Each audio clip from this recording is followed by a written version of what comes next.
What really happened with your host, Mike Rivero. The history the government hopes you never learn.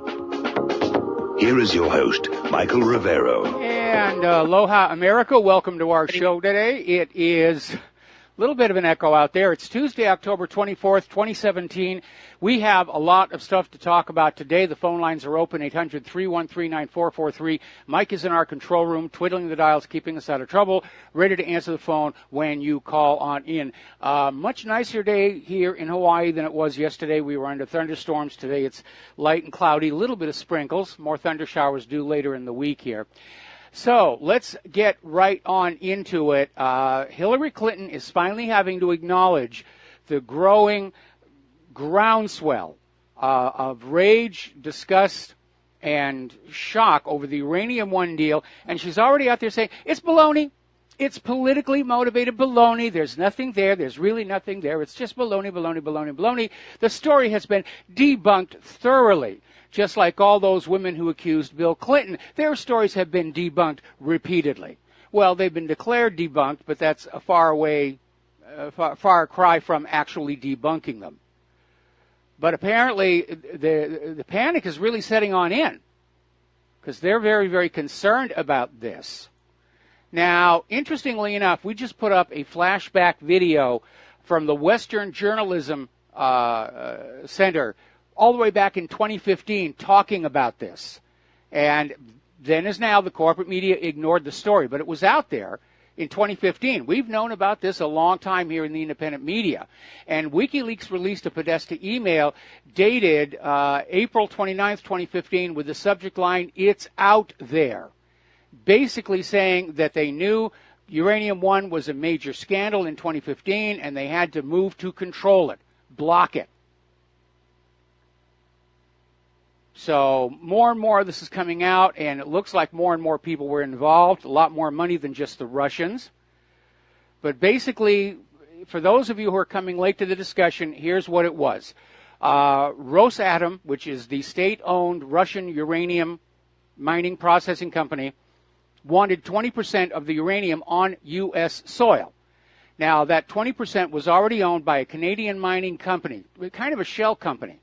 Just came out of nowhere, all of a sudden got a lease on that 20% of uranium ore. And the executives of this shell company wanted to sell this to Russia. But because uranium is a U.S. national security product, various U.S. federal agencies and numerous individuals have to okay the deal. One of those agencies is the U.S. State Department, then headed by Hillary Clinton, and her department says yes to the uranium deal. Now, we already know that something like $140 million from Russian sources poured into the Clinton Foundation. But here's the icing on the cake. Those Canadian mining executives who wanted the sale to Russia to go through also donated millions more to the Clinton Foundation. Now remember, Russia, now that they have that uranium, they can process it into fuel rods for nuclear reactors. They can, if they wish, process it into warheads. They can turn around and sell that uranium to other countries who may not like the United States, like, North Korea or Iran or pretty much everybody these days. That's why it's a national security scandal. And everybody's paying attention to this. The Hillary shills are out there trying to call into radio shows saying, it's a distraction. There's nothing there. It's baloney. It's political. We have to go back to Trump, Russia, Trump, Russia, Trump, Russia. And even Dianne Feinstein has been forced to admit on TV after all the money and time spent trying to find some link between Donald Trump and Russia, they haven't. All they keep finding are these links between the Clintons and Russia. So now we have two more Republican-led congressional committees that are probing the Obama administration's decision to approve the sale of American uranium production capability to a Russian state-run energy conglomerate. Representative Devin Nunes, chairman of the House Intelligence Committee, said he'll be linking up with the House Oversight Panel led by Representative Trey Gowdy. Go Trey, go Trey, go Trey. The Senate Judiciary Committee has already said it will investigate the uranium deal. And this, of course, is infuriating the Democrats and the liberals who are saying, oh, it's a big nothing burger. You know, Hillary didn't do anything illegal. She's sweetness and light and morality itself. And again, as far as that attempt to link Donald Trump with Russia, all those investigations are coming to an end. They have not found anything. They haven't found anything. So now Hillary Clinton is out there with her fake scandal having morphed into a real scandal. Remember, she was behind this thing, find a link between Trump and Russia, and Robert Mueller was looking at that, and all of a sudden he stumbled across the Podesta group that was lobbying on behalf of Russia for that uranium deal without registering as a lobby for a foreign government. So that is getting really ugly over there as well. We're going to do a shout out now to our on-air affiliates who are just rejoining our network. Now, according to Charles Ortel, he's the guy who's really been digging into the shady dealings of the Clinton Foundation. And he's saying that if nothing else, these pay-to-play schemes, which have been documented repeatedly in leaked emails, pried loose with Freedom of Information Act lawsuits, this justifies an all-out inquiry into the Clinton Foundation. And there's another reason. To qualify as a 501c3 charitable foundation, more than 50% of your revenues have to go to charity. The Clinton Foundation has spent single digits of its wealth on charitable endeavors, usually in front of news cameras to say, we're charity, see, we're doing nice things. And meanwhile, we're finding out the Clintons were using it as a personal piggy bank. So there should be an investigation. The problem is, there was an anonymous FBI person who was posting to the web some months back saying everybody in D.C. is dirty with this. Everybody was using the Clinton Foundation as a tax avoidance scheme, as a slush fund, dark money. And there are a lot of people in Washington, D.C. who do not want this to come on out. So we're going to see some major league stonewalling, like we're already seeing over at the Department of State, where they're stonewalling the release of Hillary's emails. Oh, we've only got another 40,000 to go. Take us 20 years to get through them all. Meanwhile, over at Fusion GPS, this is the opposition research company that manufactured that now discredited dossier that claimed Donald Trump and two prostitutes were doing icky things in the Moscow hotel. And it's been completely debunked. There was nothing to back it up. And this company is known to basically make this kind of stuff. They're basically political dirty tricks company, professional. Well, now they're ducking the subpoena from Congress. Congress wants to look into who paid for all of this, where did it come from. And Fusion GPS is refusing the subpoena, saying that subpoena for its bank records will ruin its business and endanger its clients. So they're fighting tooth and nail. They don't want that to come on out. Because when this one comes on out, it's going to unzip all the way here because they're looking at everything. Trey Gowdy is also launching a new investigation into the actions of the Department of Justice during last year's election and how they handled the email probe. And part of it, of course, is now the confirmation that former head of the FBI, James Comey, literally was drafting out his exoneration letter for Hillary before the investigation was even over. And then he had that strange press conference where he went right on down the list of felony Title 18 violations committed by Hillary Clinton, then exceeded his authority as director of the FBI by recommending there would be no charges. And, of course, then Loretta Lynch said, well, we're going to go along with that as well, their rationale being that Hillary Clinton didn't mean to do wrong, but if you actually know Title 18, intent is not required. Recklessness and carelessness can lead to a Title 18 felony violation. So this is getting stinky, and there's a long way to go, and it could unwind all the way back to espionage, could even unwind all the way back to the Clinton years in Arkansas, and how dirty that mess was. And everybody who's been caught up in that corruption over the last 30 years, they're going to be trying desperately to find some way to get out of the way or shut it down or block it. So this is going to be historic. This will be more historic than Watergate. Now, Hillary, of course, is on a publicity tour, ostensibly for her book, and basically is still out there blaming everybody and everything for her election loss. And the rationale behind it seems to be, well, of course everybody knew Hillary was going to win. The corporate media was saying she had a 93% chance of winning. So if she didn't win, something had to come from outside. It wasn't that the people didn't like Hillary or that the corporate media polls were wrong. It had to be Russia.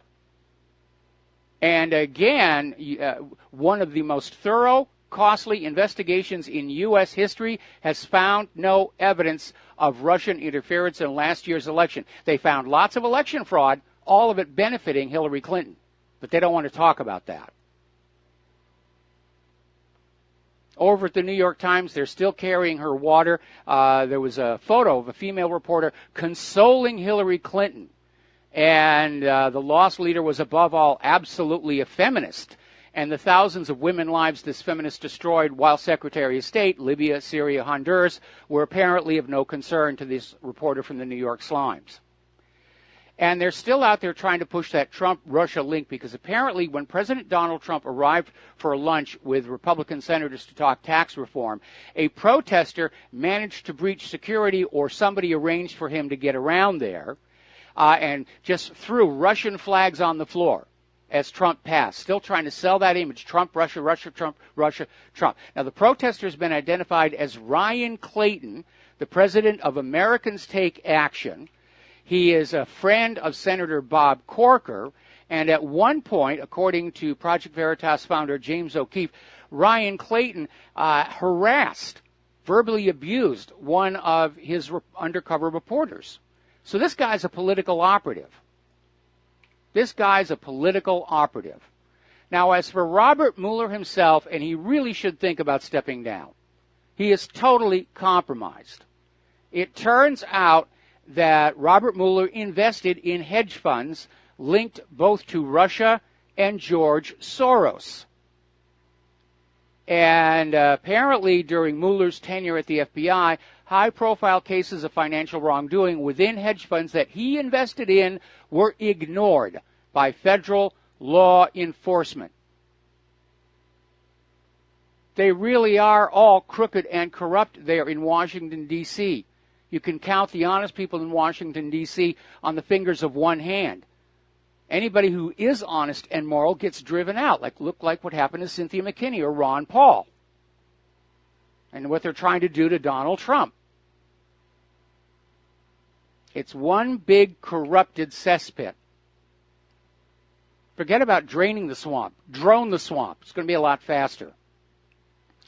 Now, interestingly enough, Arizona's Senator Jeff Flake, who's a Republican, has basically announced that he will not seek re-election to the Senate next year. And the excuse he gave in his press conference was he just couldn't stand Donald Trump any longer. But, of course, this is throwing the entire GOP into a tailspin because they're looking at next year whether they're going to be able to keep their Senate seat majority. So there may be some dirty dealing on that one. They may be literally trying to convince, coerce, maybe bribe certain GOP senators to step down. Give them enough money to have a comfortable retirement, and they step down, and the Democrats seize control of the Senate. And then we'll have a paralyzed government. I mean, look at the infighting that's going on now already.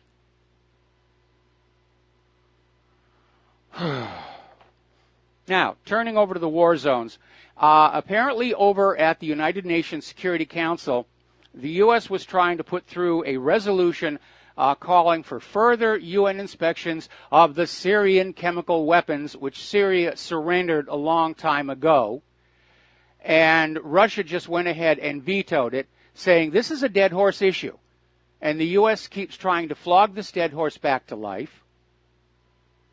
And they don't need to spend the time and the money and go through all of that. Basically, new inspections would be a stalling action to allow the U.S. to stay in Syria longer, figure out a way to turn the tables on Assad. Meanwhile, all of this interference in the rest of the world is starting to fall apart here. Iraq and Russia are going to deepen their ties, and the Syrian opposition and Damascus, they're talking about direct talks to just put Syria back together. Now, the Russian energy giant Gazprom was eyeing joint energy projects with Erbil. They're making all kinds of deals over there for the oil and the petroleum to be traded in rubles. And that, of course, is causing panic on Wall Street. There's a very serious article that came on out from Al Monitor, pardon me, basically asking, are Russia and Iran outflanking the U.S. in Iraq? And we saw how Russia outflanked the U.S. in Syria. Putin is a master chess player. And, you know, Russia and Iran are cozying up to each other. The United States is claiming Iran is subverting Iraq. And by golly, that's the United States' job to go on out and subvert other countries. They're cutting in on our action. Another article here in Fars News, and this really says everything in a nutshell. It's time for the American occupying troops to leave Iraq and Syria. Iraq doesn't want them there. Syria doesn't want them there. The United States has never had the permission of Syria's government to be in Syria, let alone drop bombs on their civilians. Meanwhile, Rex Tillerson is out there screaming about the Iranian militias. They've got to go home. They have no purpose there. They're not supposed to be there. Actually, the Iraqi government in this case has asked Iran for help settling this whole Kurdish thing down. So here you have the United States, which doesn't have any moral authority, no UN resolution or declaration of war by the U.S. Congress, going into these countries and telling other countries, you have to get on out. This place is ours.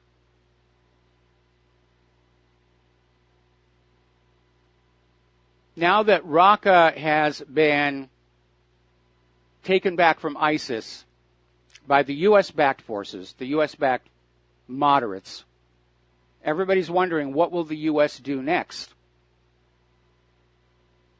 Because the U.S. isn't just going to walk on out of there. They still dream of a Syria that is balkanized with the oil fields under control of a government friendly to Western interests.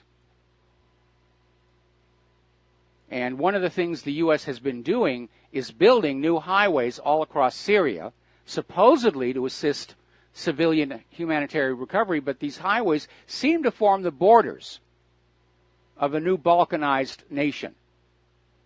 So everybody's wondering, what will the U.S. do now? Because nobody can take the U.S. word about anything that's being done.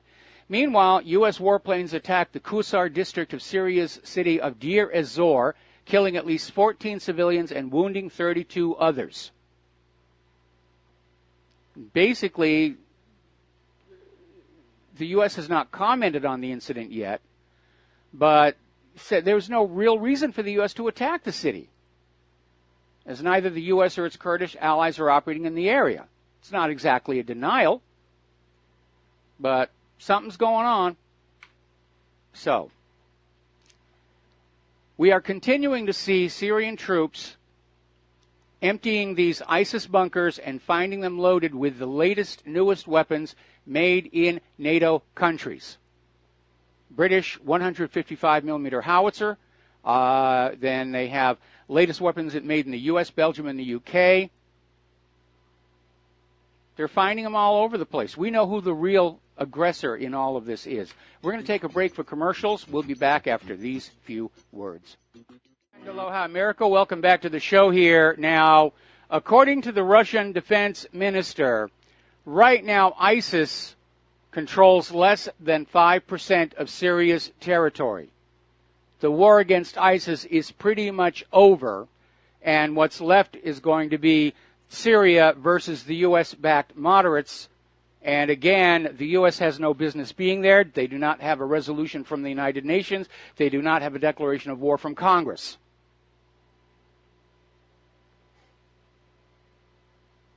They're basically losing. They're losing in Afghanistan. They're losing in Syria. It's all coming apart. And they're going to continue to pour money and other people's children into these war zones to maintain the illusion they have not lost.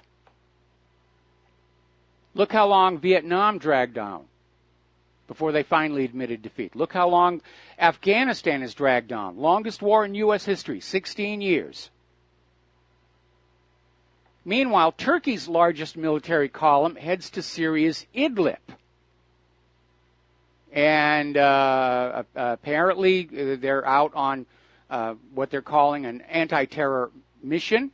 They've entered the small border town of Kafr Lusin, then moved to the small town of Ka in northern Idlib. And basically the Turkish convoy has been forwarded to Idlib to take control over a key base that overlooks the town of Afrin in the Kala Saman in western Aleppo.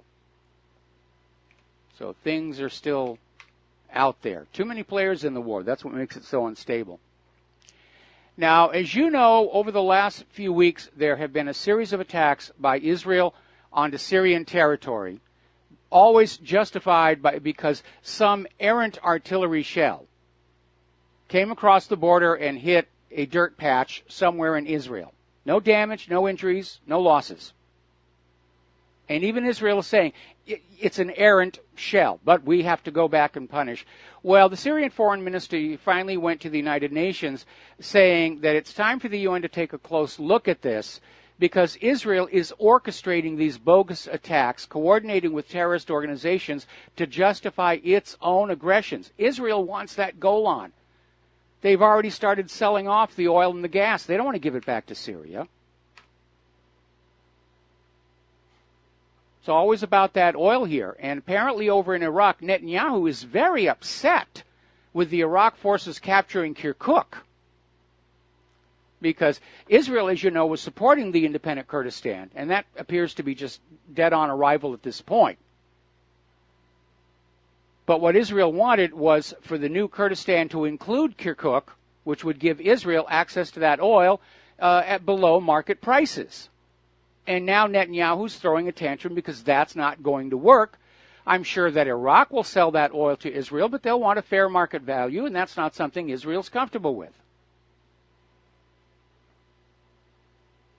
Meanwhile, over in Iran, the American Conservative has an article which is stating the obvious. It's a study in foregone conclusions. Trump is trashing the Iran deal to satisfy Netanyahu. And basically, he's echoing the hardline demands Netanyahu has made of Washington's policy toward Tehran. Decertify the deal, have Congress pull on out, renegotiate the Iran deal, or just pull out of the deal completely if there's no renegotiation, which would signal a military operation. Now, Trump is really obsessed on both Iran and Yemen.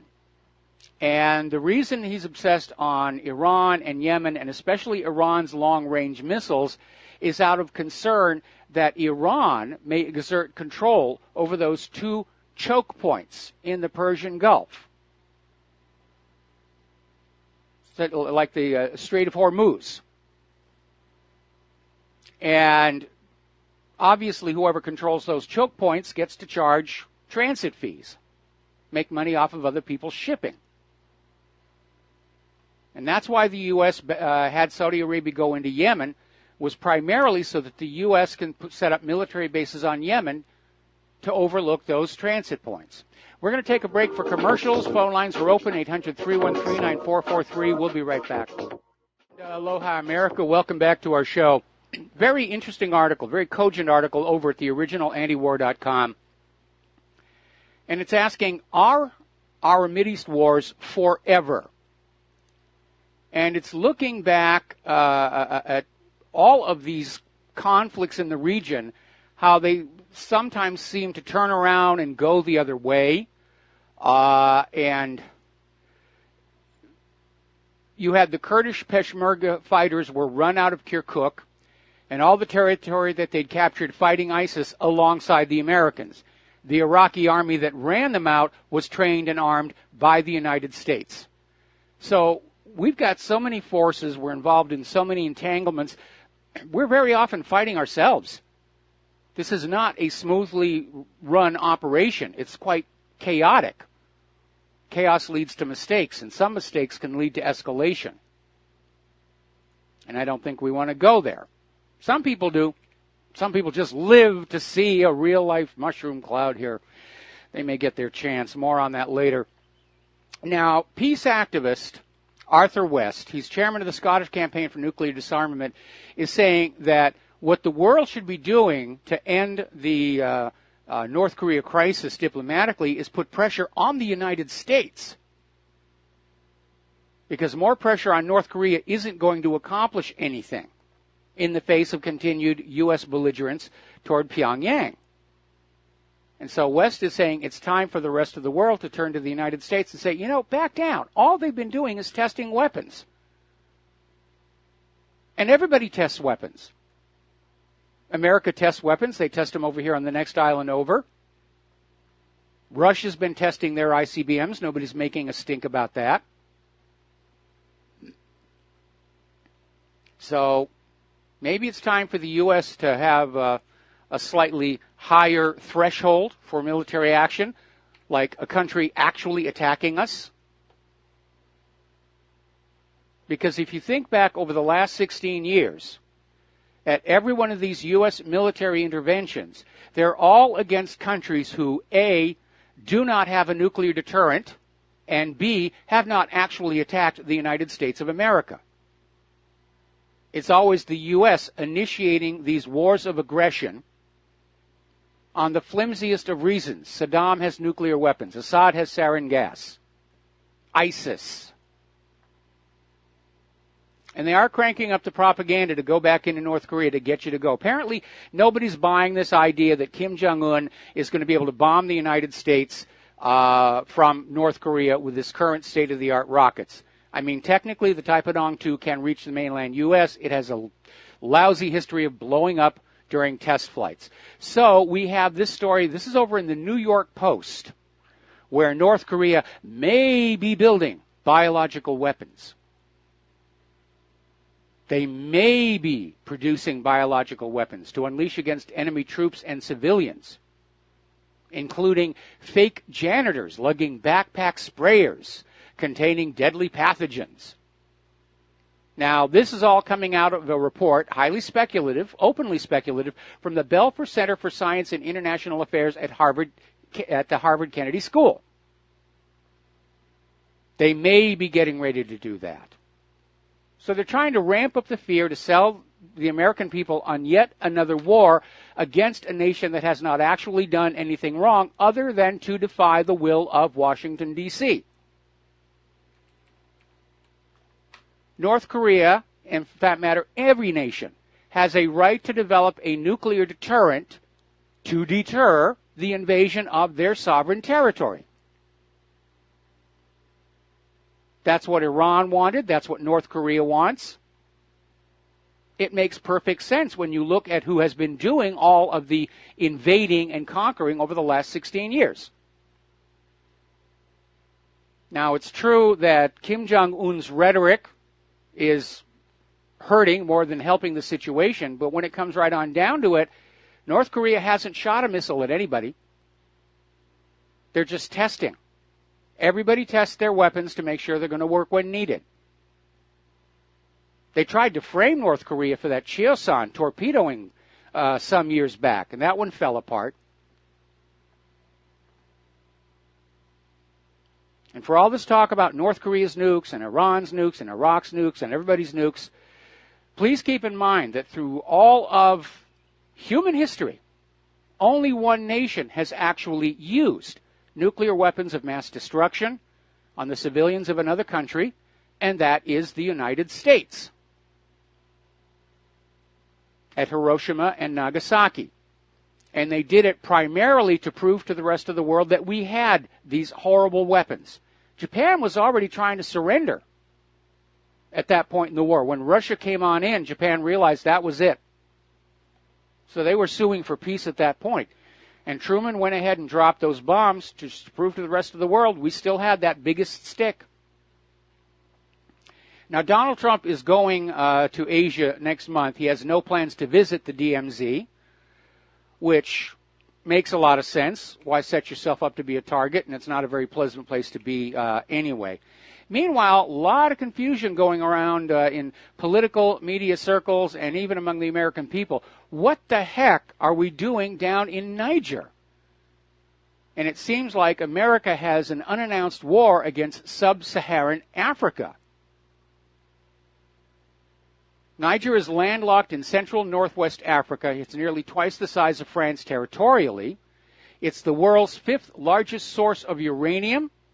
Its fourth largest producer. Reason enough for the United States to be there because, after all, we've just had a sudden 20% decrease in our domestic production capability. They got to make up that shortfall somewhere. Niger also has coal, iron ore, tin, phosphates, gold, molybdenum, gypsum, salt, and oil, with at least 40 billion barrels of proven reserves, along with plenty of natural gas. That's what these wars are all about. That's what AFRICOM is all about. Africa is the largest concentration of undeveloped natural resources left on Earth, and everybody wants a piece of that. And to heck what the Africans want. Now, the Pentagon, of course, now that the story is out about the ambush that killed the soldiers in Niger, they're out there saying, well, you know, as long as you all know, we do need a little bit more money for AFRICOM. Because they're now admitting they're carrying out routine patrols inside Niger. And now they basically want to say, we need more money. We need more money. Meanwhile, and this is going to have some blowback, Congress was caught completely off guard by this. The fact that we have 1,000 troops inside Niger on regular military patrol. And Senate Armed Services Committee members confirmed they're stunned by the revelation. They're supposed to be in the loop on all of this stuff. There isn't supposed to be a U.S. war anywhere that hasn't been approved directly by Congress. So that begs the question, where else is the U.S. involved militarily that we still don't know about? Because corporate media is not going to tell you. Now, earlier in the show, I mentioned something about people who are just living for the day that they can see a mushroom cloud. Well, you may get that chance. Russia is completing development and about to carry out test launches of its 100-ton Satan II ballistic missile, also known as the RS-28 Sarmat. Now, this is a next-generation intercontinental ballistic missile, can beat any defenses and wipe out entire countries. This has that maneuverable reentry vehicle technology we've talked about many times. And here's the kicker. It can carry warheads of 40 megatons. That's 2,000 times as powerful as the atom bombs dropped on Hiroshima and Nagasaki. 40 megatons is a lot. Russia built the world's largest nuclear weapon, the Tsar bomb, which was specifically designed to get at hardened command posts in the United States like Cheyenne Mountain. But when they tested it, they dialed it back to 50 megatons. They were that scared of it. And it left a huge scar on the ground, which you can still see in Google Earth. This thing could just one of these warheads could wipe out a smaller nation. Forget about cities. We're talking about an entire nation gone.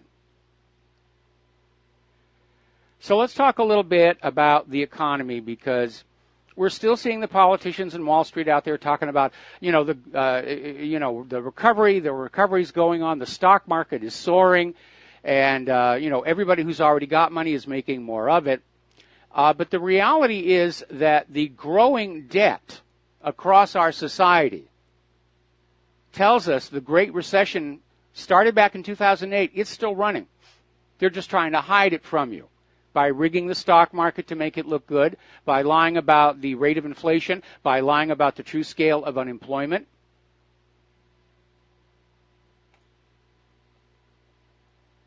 And all this comes back to that debt ceiling agreement. Well, at this point, they're just throwing the debt ceiling away. They're just going to print all the money that they need until finally the money is totally devalued and nobody will accept it anymore. And that's when things are going to fall apart.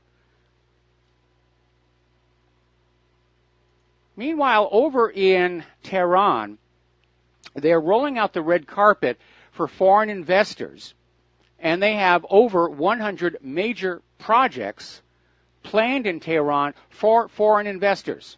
Now, of course, the U.S. is going to say sanctions, sanctions, sanctions, which means that anybody who is in America or allied with America are going to be cut off from those investment opportunities. But there's going to be plenty of other money coming in from other parts of the world, like Russia and China. They'll be making money. These sanctions are causing more harm to the West than to the targeted nations. Remember that misguided oil price war they tried against Russia? And it caused a lot more damage to U.S., the fracking industry, Venezuela, than it did to Russia itself. Slammed Saudi Arabia. They wound up having to sell the first government bonds that they had in like the last half century. Now, speaking of Russia, as you know, they've been buying a lot of physical gold, a huge amount. At this point, it appears that they have basically tripled their gold reserves. Well, why would they do that? Well, obviously, people who think money should have value instead of being an instrument of debt, they want to have some gold. There's been talk of a gold-backed ruble for a long time now. But basically, Russia may be building up their gold reserves in advance of economic war with the United States, where it will be a real currency backed by value versus the U.S. fairy tale money coming out of the Federal Reserve. And that's a good reason to be owning metals, whether you're a nation or an individual. Now, Venezuela is behind on their debt. They're now facing 2 huge payments. Venezuela's been the victim of economic war from the U.S. going back to Hugo Chavez, and they're trying to deal with it. But, of course, the whole point of economic war is that you drive a country out of business and you go on in and buy it up during the bankruptcy sale.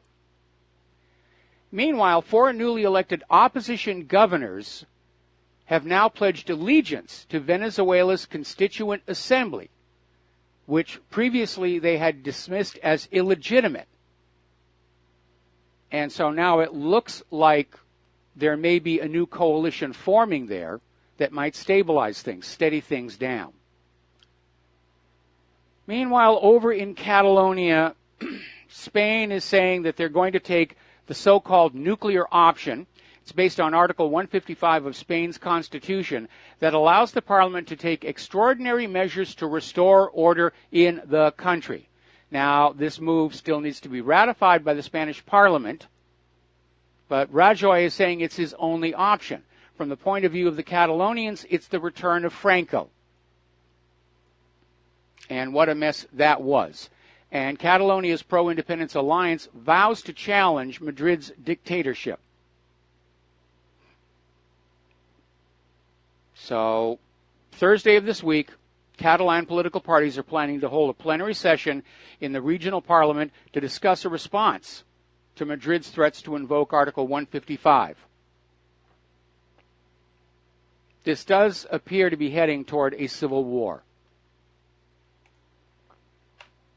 There was a movie that came on out about Hemingway and Gellhorn, and it chronicled Ernest Hemingway's life and his affair with Gellhorn, and a lot of it is set against the backdrop of the war against Franco. So, might want to catch that one on your Netflix. Little article coming out of Blacklisted News saying if you want to understand the next 10 years, you need to study what's going on in Spain right now. Spain represents a crucial microcosm for what is going to eventually sweep across the globe, which is the forces of globalism making war on the forces of nationalism, sovereignty, and decentralization.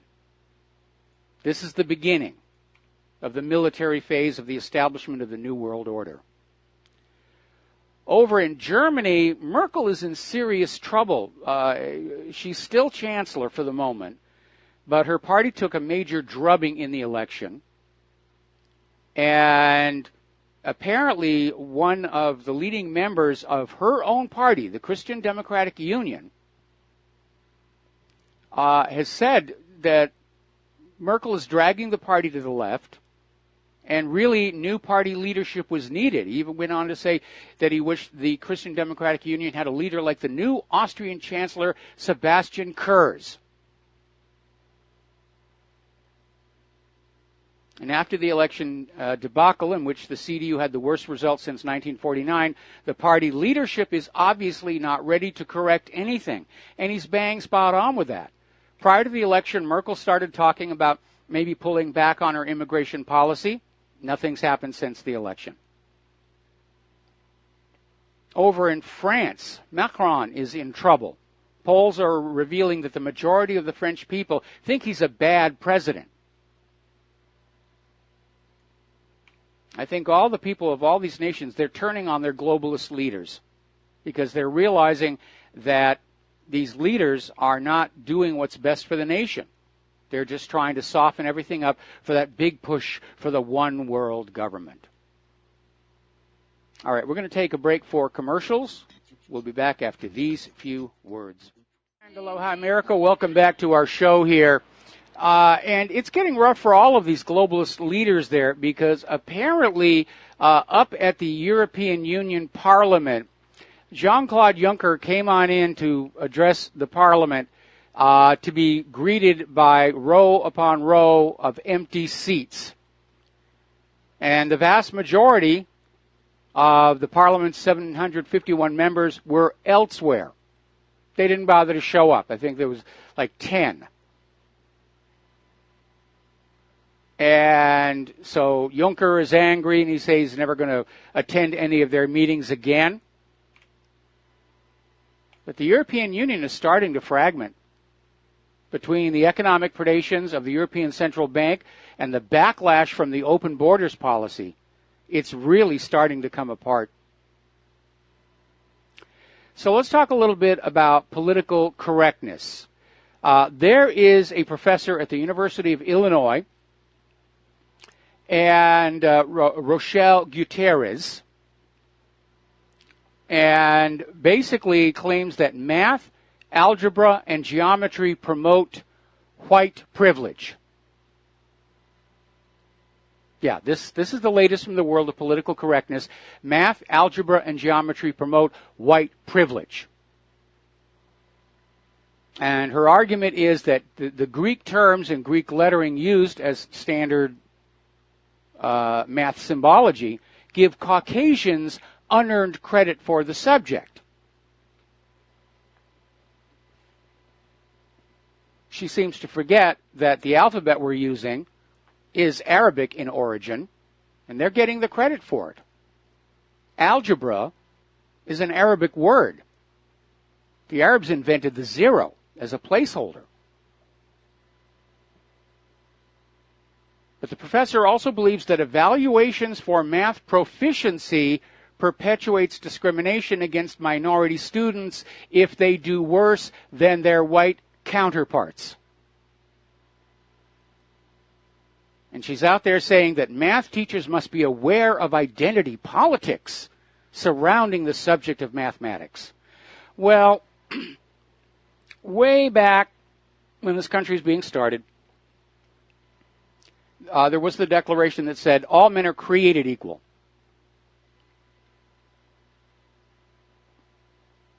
Now, by using the word created, they avoid the discussion of are they going to have equal outcomes? And no, they don't. Everybody's a unique individual.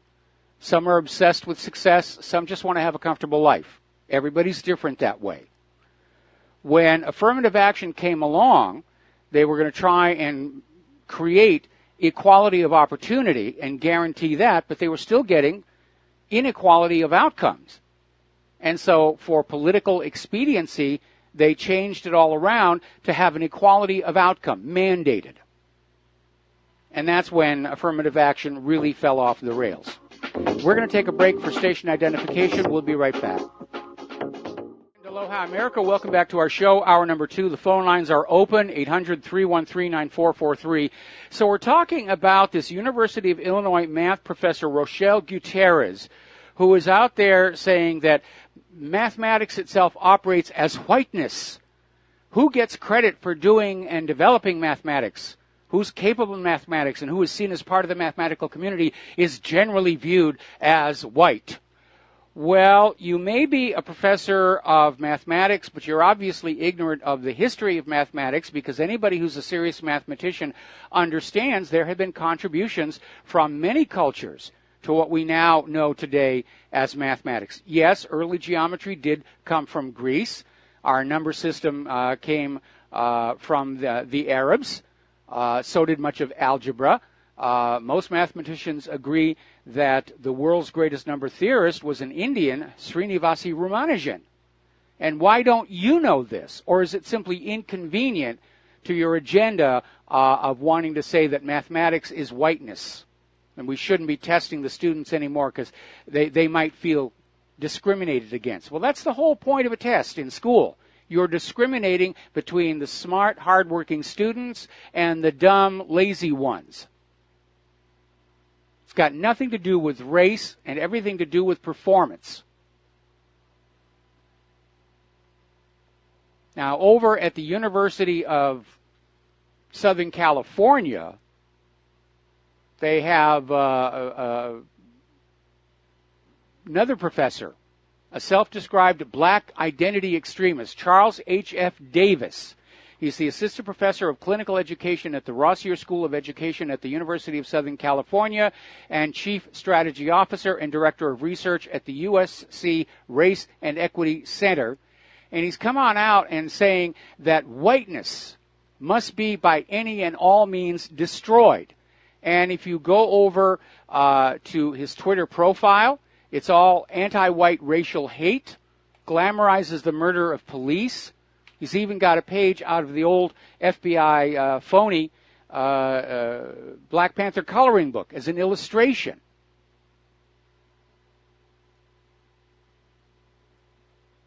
And by the way, in Chicago, a 56-year-old white teacher was simply gunned down in the street.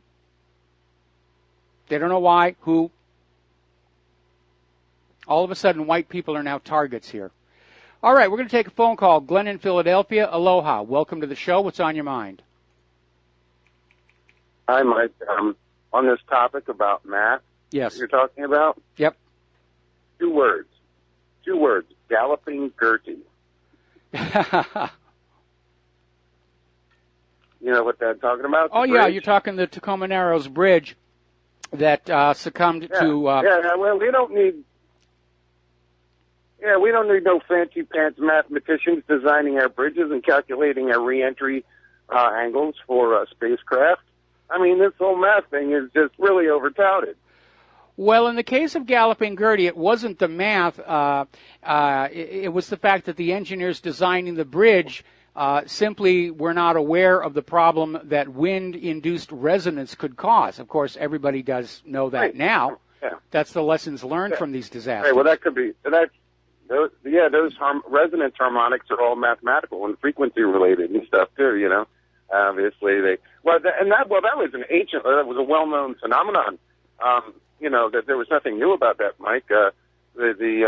About bridges and resonance and harmonics and stuff. Ancient armies had varied marching cadences to make sure that where they would march armies across bridges. If they did it all in a regular cadence, it would, could cause bridges to collapse. Yes. So actually, the armies actually had alternate cadences for marching to make sure they didn't bring down bridges. Well, they just had everybody walk at their own pace and minimize the stress on the bridge.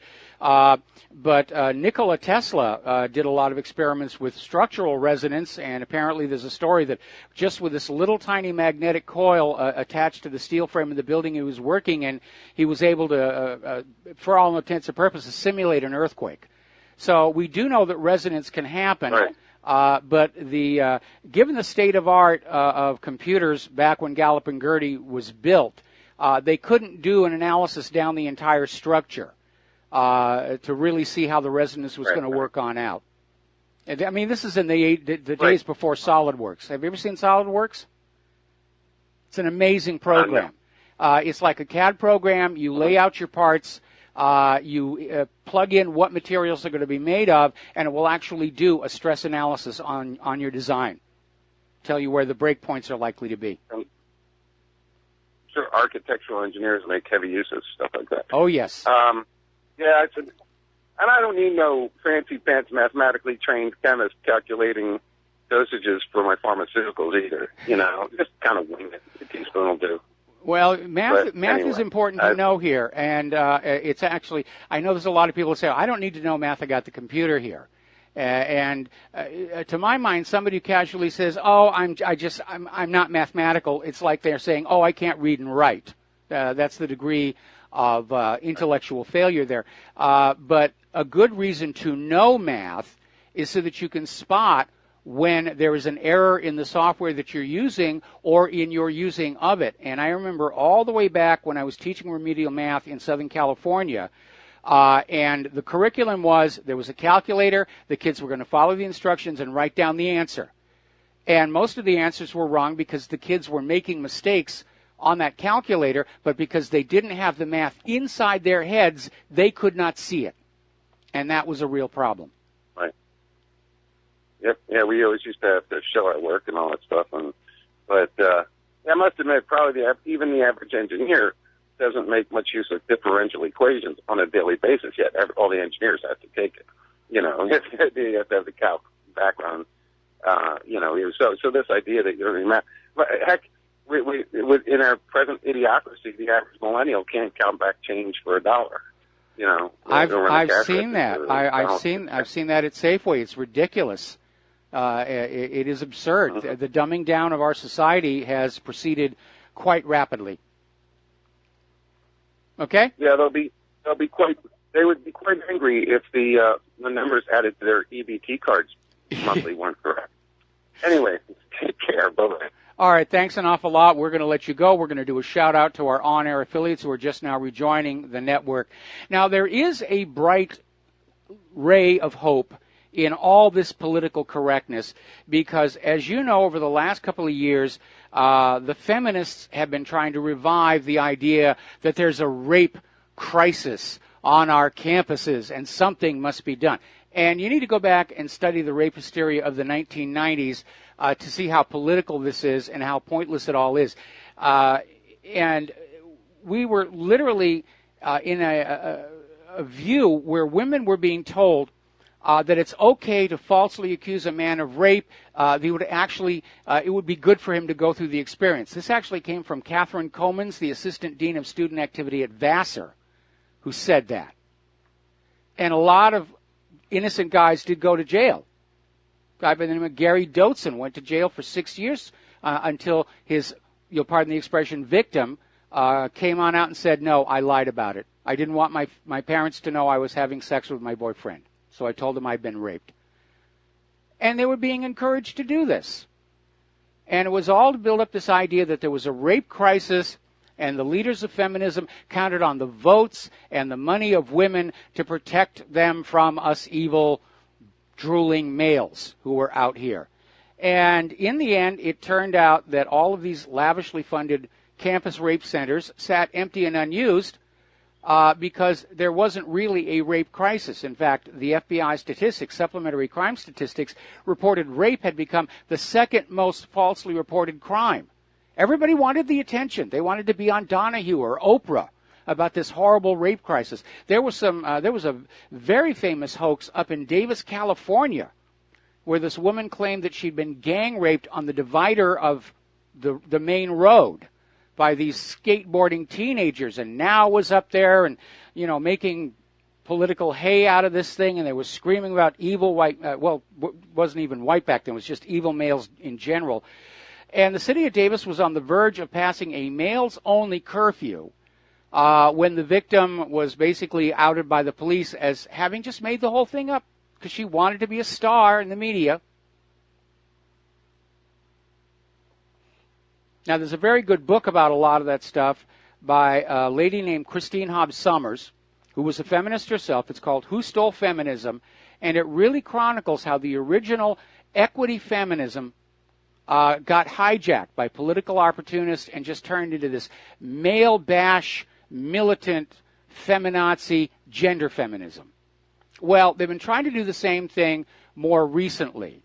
And the good news is there are enough people in these colleges who remember what happened back in the 1990s, where they're saying, let's hang on a little bit. Let's bring back due process for students who are accused of rape. Because back in the 90s, even back during Hillary Clinton's campaign last year, it was always, you have to believe the victim, believe the accuser. Absolutely. Except for all those bimbos chasing Bill Clinton and Harvey Weinstein, of course. All right, we're going to take a phone call. Francis in Vancouver, aloha. Welcome to the show. What's on your mind? Hey, Mike. Yes. I just wanted to talk about, there's an article up online and an interview with Greg Palast. Yes. And it turns out that Greg Palast went to school with the Las Vegas shooter from grade 2 to grade 12. Okay. And he knew him. He sat at the same workbench with him in shop class and everything. And so he assesses the shooter, and he's talked to his fellow schoolmates about this, and he's come to the conclusion that the reason that the Las Vegas shooter went berserk was because he was a hyper-intelligent guy, and they went to this high school that was a working-class high school in a poor section of Los Angeles. And I think it's called Sunny Valley or something, which is, he says, is really a dreadful place. And this high school was a really dreadful high school because it was oriented towards turning out working-class males with lots of shop classes and, cars to work on. And it was directing you to become a tool and die maker or a machinist. Mm-hmm. And this is like a fate worse than death to Greg Palast. And fortunately, he managed to escape it and get to go to Stanford so he could become a journalist because he had this hustler in him. But this poor shooter was stuck in this terrible trap of being oriented towards becoming a draftsman at Lockheed. And meanwhile, all these rich guys that went to Andover would become jet fighter pilots. And because of this great injustice, this drove this poor broken man to waste his life in gambling casinos and then become a mad shooter. And I thought the whole thing was nonsensical because, for one thing, I think that I've actually considered myself becoming a tool and die maker, and I think it's an awesome career for a man, or a woman for that matter. It actually really consumes you intellectually and physically. It'd be a great job. And secondly, if that is the case, and this is a fate worse than death, and this poor man was rebelling against being deprived of what his natural intellect would allow him to aspire to, and that he could never go to university and know calculus and all this stuff. Why did the shooter pick on fellow working class people at a country and western concert to gun down and not go take a trip over to Andover and start gunning down all those horrible, snobby, drawling, upper class Andover brats? Well, it just doesn't make any sense. It really doesn't, and I normally have a lot of regard for Greg Palast, but at this one, I think he's missed a few of the important facts. First of all, the Las Vegas shooter didn't waste his life away gambling. That was something he took up very late in life. He worked for Lockheed, obviously was allowed to use his technical skills there. He's had a couple of different careers, and he made his fortune in real estate. So he was obviously in a position to apply his intellect, and he made a lot of money, and he was retired. And what he liked to do when he was retired is go into Las Vegas, see the shows, and do some gambling. And apparently he was very good at it. Again, there are so many problems with the official story. I don't think this guy did it, this Paddock. I don't think he did it at all. I don't either. I think he was set up as a patsy. Yeah, though I think he was involved with something really suspicious. Or I suspect he was laundering money through the casinos for somebody. Like he was tied up with some sort of gun running for, and this is why the intelligence agencies are trying to cover up for it all. Well, it could be. Certainly MGM Resorts is trying to cover up for it, and but again, there's a lot of strange things about this. The way that security guard canceled all his media representations, then he went on the Ellen DeGeneres show and basically told the story he was told to tell. Ellen literally led him through it, and then announced he won't be doing any more interviews. And that was kind of the end of that. We've had one witness who was directly contradicting the official story. Very young lady, all of a sudden found dead in her bedroom, natural causes. A lot of weird stuff going on like that. But again, in the end... there's also been a fellow who's been gunned down. I can't confirm that story.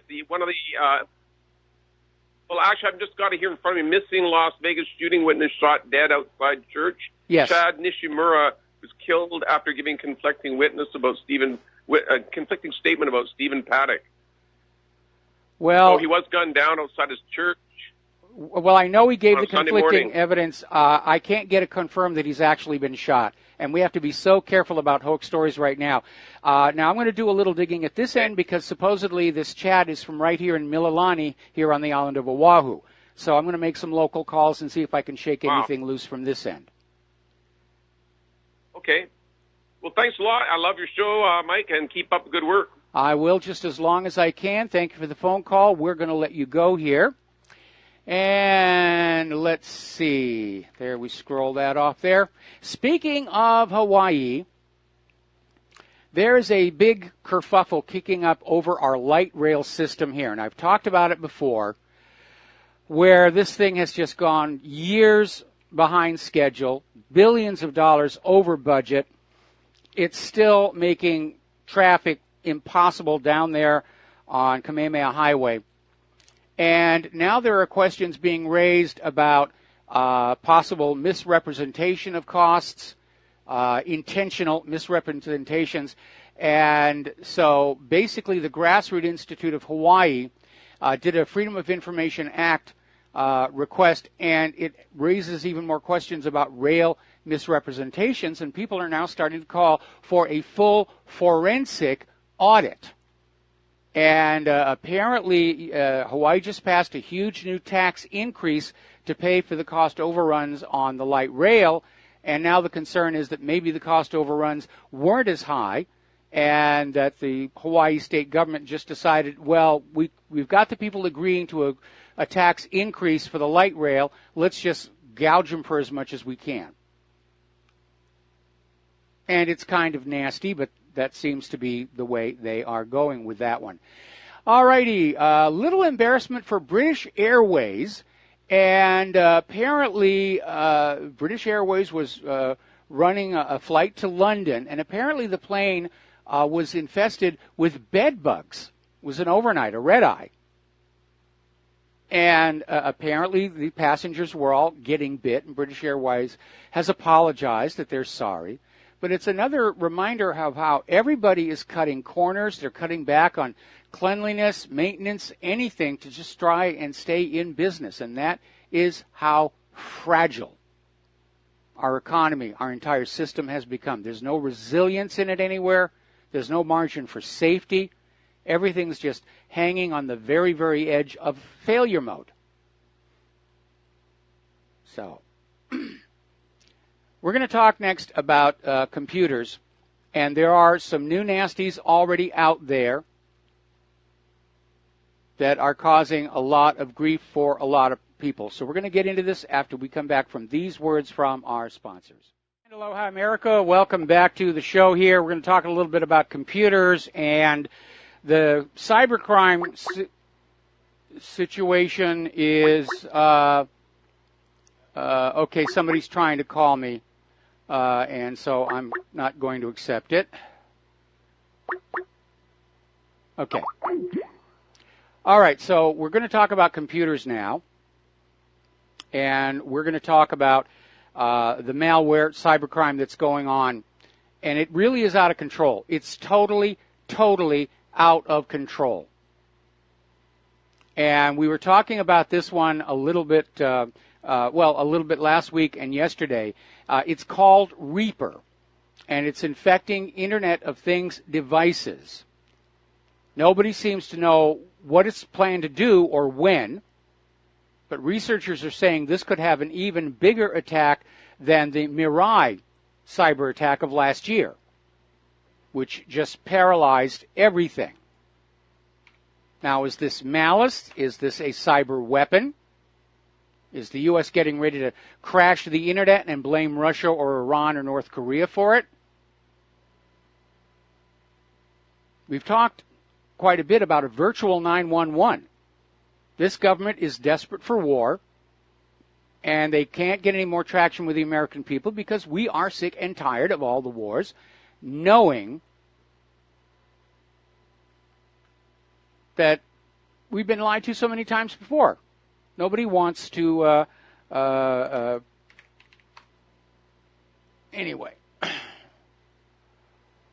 Let me just get something done here I got to take care of. All right, we're back. So they're trying to get traction for a new war, and they need a false flag. They need something to happen that will shock everybody, impact everybody. The threat and the harm will be immediate. Why not to your computers? And we've talked about a virtual 9/11 for many months now. As it comes on out that NSA has bored all kinds of holes in our computer security for their convenience, not yours, I might add. And unfortunately, it turns out to be for the convenience of the cyber criminals as well, who may in fact be within the government. The Kaspersky Group, this may be one of the reasons why the U.S. government is on the warpath against them. The Kaspersky Group outed a hacker collective, the Equation Group, as being part of the NSA. Maybe they're just out to make a little bit more money. Maybe ransomware is the virtual version of civil forfeiture, a government that is so desperate for money it's just plundering its own people. Remember that story we ran last week over at the New York Police Department? They were being asked, how much money have you taken from the people of New York? And they said, oh, we can't tell you. The computer broke down. The database broke down. We have no idea how much we took from the people of New York or where it went. We just don't know. Poof, it's gone. Now, unfortunately, there is yet another wave of cyber attacks with ransomware, and it's already hit corporate networks in Russia, Ukraine, Germany, and Turkey. This coming from Kaspersky as well. And it's showing that the majority of the attacks victims are located in Russia, which gives us a good idea of who might be behind this. And the malware spreads through a number of compromised websites of Russian media outlets. So there's an agenda right there. Oh, you don't want to read Russia Today or Sputnik. Their websites are full of malware.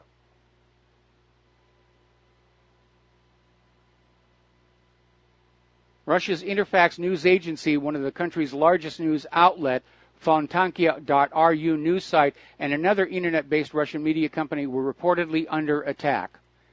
And an international airport and the metro system in Ukraine's capital city, Kiev, were also affected.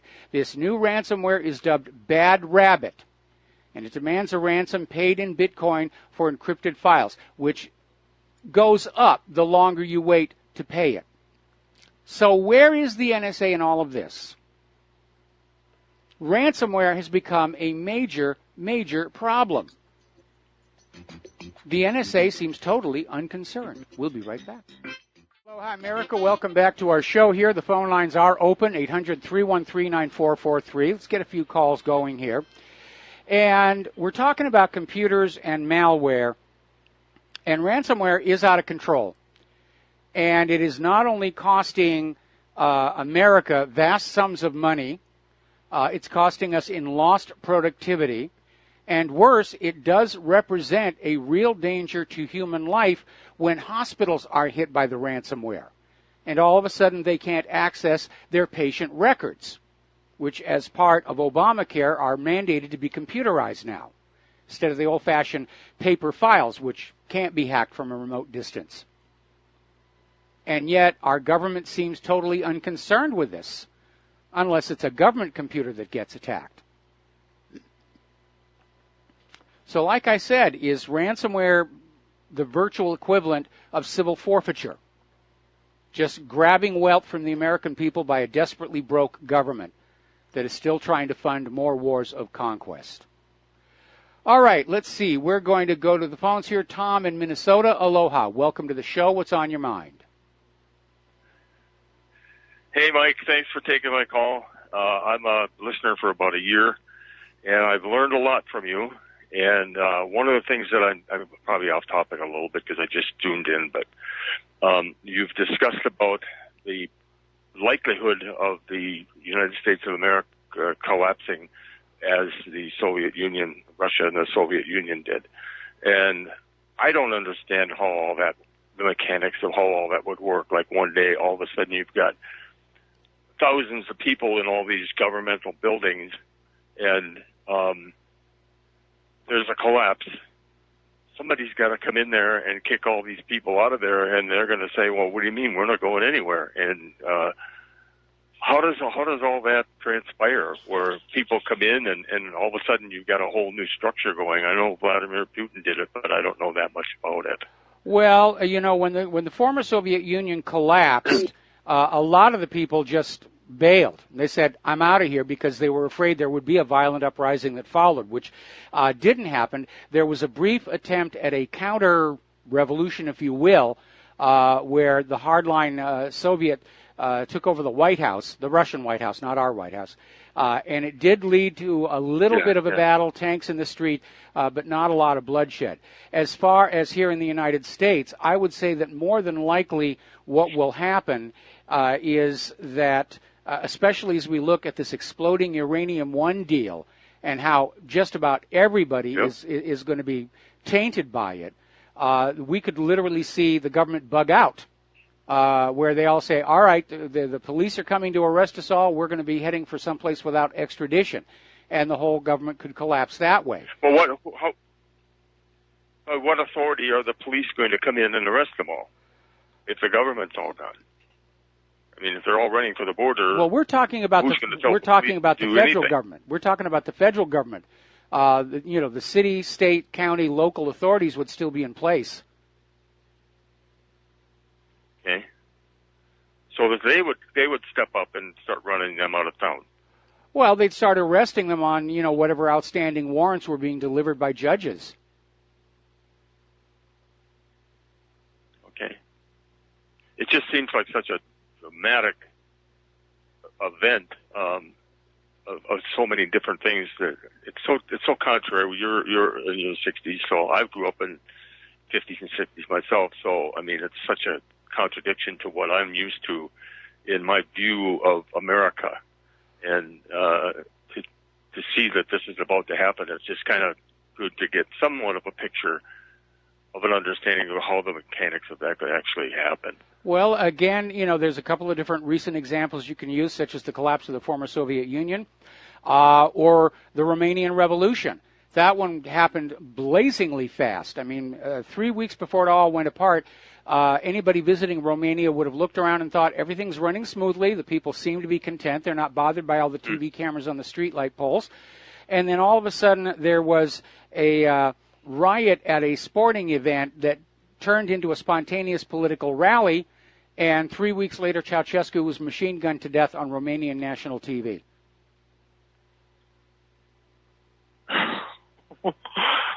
Wow. Okay. Well, something to look forward to, huh? Yeah, I mean, it'll certainly go in the history books. I mean, look at the downfall of Charles I, for example, or Benito Mussolini, or any of those dead Celtic kings who keep bobbing up to the top of those peat bogs in England. Sometimes there is a violent transition for a nation. No nation lasts forever.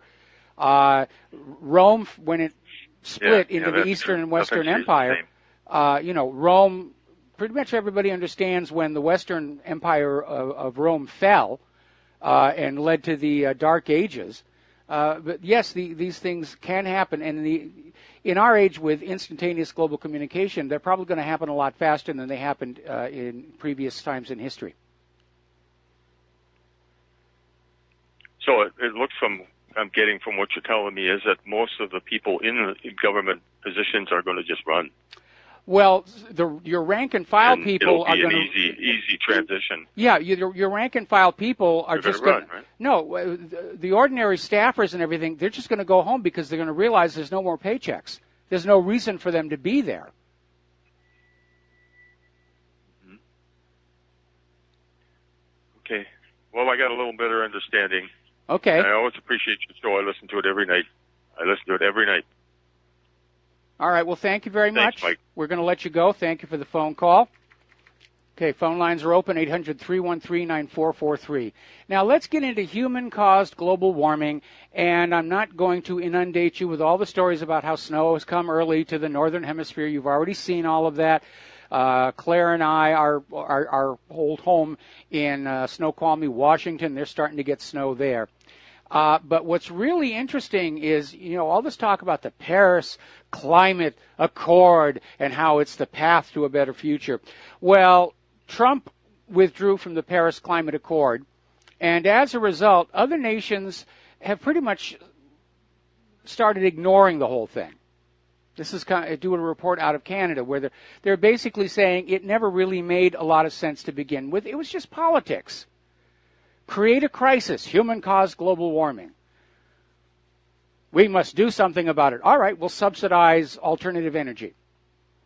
We'll tax carbon. We'll do this, we'll do that. The Hegelian dialectic. But it was a con. It really was a con. And, I mean, if you look back in the late 1990s when Al Gore and his people were first starting to crank this up, they were making all these amazing predictions about how, like, Greenland was going to lose all of its ice in just 12 years. This came from one of the co-founders of Greenpeace. Greenland still has all of its ice. In fact, it's got a lot more. And this Greenpeace guy was forced to admit on TV that, yeah, we're just saying these things to try and get people excited to support what we're doing. In other words, yeah, it's okay for us to lie, to catapult the propaganda forward, to get people on board with our particular agenda, which is more money, more power. That's all it's ever really been here. Now, there's a new report out from a renowned Australian economist who is saying that renewable energy all around the globe has turned out to be a bigger scam, bigger than Bernie Madoff's Ponzi scheme, bigger than the Enron meltdown. And basically, this Judith Sloan is out there saying what happened was these governments made a big deal about human-caused global warming and the need to find green energy sources, and then the voters demanded that they see something was being done, aside from the constant cry of taxes on carbon. And so a lot of governments all over the world fell into this trap of paying renewable energy companies that were losing money on the theory that it was necessary, at least politically, to be seen to be doing something about climate change. Now, down in Australia, where this lady is working, more than $2 billion taxpayer dollars a year are funneled to support renewable energy handlers by virtue of the operation of the Renewable Energy Target and the associated renewable energy certificates. It's a lot of paper shuffling. Remember, the carbon credit was the most bizarre commodity on Earth. It was, if you bought a carbon credit, it was a promise that the commodity itself would not be delivered. And so they demonized carbon dioxide. The EPA came on out and said, oh, it's a toxic pollutant. No, it isn't. It is an essential part of the chain of life on this planet. Commercial greenhouses will add intentionally more carbon dioxide to their interior atmospheres because the plants just eat it up. And they make sugar and oxygen, and together with the sunlight, they grow faster, they produce more crop. CO2 is a good thing. If we got rid of it all, we would all die.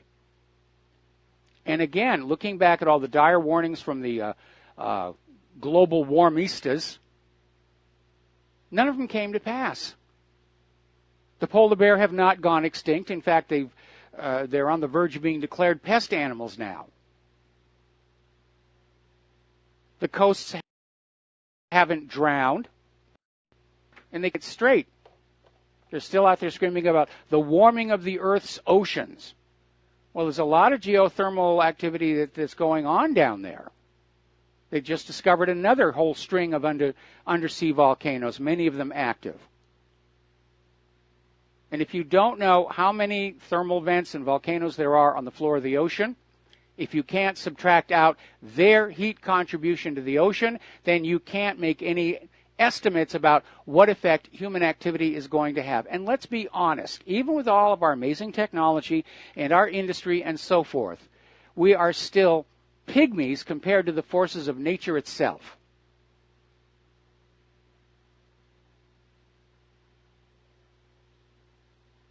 But they're still out there trying to sell this thing because they want money and they want power. Now, let's talk about glyphosate here. And there's new research out that shows that glyphosate persists in soil far longer than anybody had thought. The official Monsanto literature was that glyphosate degrades and decomposes into harmless compounds after only a couple of months. But apparently a new research study from the European Commission's Joint Research Center and 2 Dutch laboratories show that 45% of Europe's topsoil contains glyphosate residues, demonstrating the over-reliance of the EU agricultural model on this harmful chemical pesticide. Now, a lot of countries are starting to push back from all of this. 6 Middle Eastern countries now ban glyphosate herbicides over its probable carcinogen fears. And these are governments that obviously are concerned about the health of their people. This includes Saudi Arabia, Kuwait, the United Arab Emirates, Qatar, Bahrain, and Oman. They have all banned the use of glyphosate herbicides since last year. Contrast that with the United States government that is perfectly comfortable having glyphosate sprayed all over your food, knowing that it's a probable carcinogen, because after all, it does make money. And that's what we're here to do, make money. The United States of America has just been turned into a scammer's delight where we, the American people's only purpose is to be plundered and looted by corporations, by government, by scammers. That's what our society has turned into. Now, I did post, a repost rather, to that wonderful monologue. Well, it's not really a monologue, but that scene from HBO's The Newsroom, from the opening episode, where Will McAvoy is talking to this college class, and they're taking questions. And this young lady comes up and says, what makes America the greatest nation on earth? And the other 2 guests on the panel say, well, it's diversity and opportunity. And the other guy says it's freedom, blah, blah, blah. And Will McAvoy says, no, we're not the greatest country on earth anymore. And it was some of the best TV that people have ever seen. That's why it keeps getting reposted. But it's like that other gentleman who called in said, we're both old enough, we remember what this country used to be when it was the greatest nation on earth. And we have watched the decline decade after decade after decade. I've been following it more intensely for the last 24 going on 25 years. Ever since I ran afoul of the Clintons over the Vince Foster murder. This has been pretty much my full-time profession, is studying all this stuff and working it out. And it's painful to watch because like any other American born in this country, I do love my country and I love its people. And I respect its flag. I have some serious problems with the corrupt federal government. And by the way, so do most Americans. There was that poll that came out a couple of days ago where they were asking Americans, what are you most afraid of? And I guess the pollsters were hoping they were going to get ISIS or Iran or Russia or something. Nope. Hands down, winner by wide margin. Americans are afraid of their own corrupted government, and they have every reason to be. Okay, let's take a phone call. Don in Iowa, aloha. Welcome to the show. What's on your mind? Hello, Mike. Yes, I don't have the scientific acumen that you do as far as the global warming. I used to just accept it. I figured everybody was saying this is the way it is, but maybe it was. But anyway, I made out like a bandit on this deal. I had one of those Volkswagen diesel cars. You probably heard about that whole thing.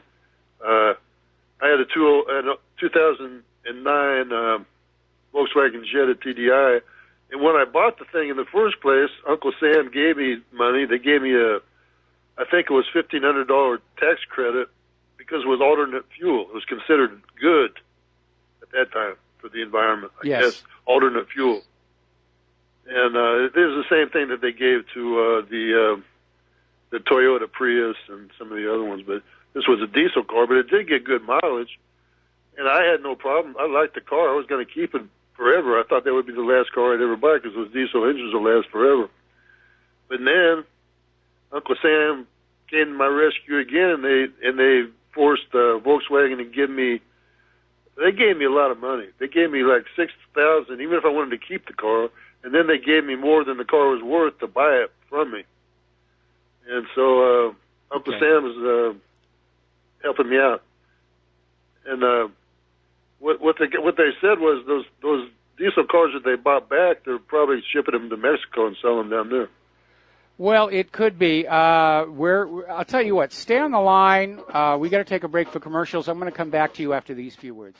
And aloha, America. Welcome back to the show. We're talking with Don in Iowa, who apparently was involved with this Volkswagen scandal, where Volkswagen started selling diesel cars. There was a tax credit for that. And then, of course, last year, when Volkswagen was reeling from the revelation that they had perpetrated a fraud against all their U.S. diesel customers, and in fact had been selling diesel cars that were putting out far more pollution than the United States currently allows. And so Volkswagen had to buy back 480,000 vehicles.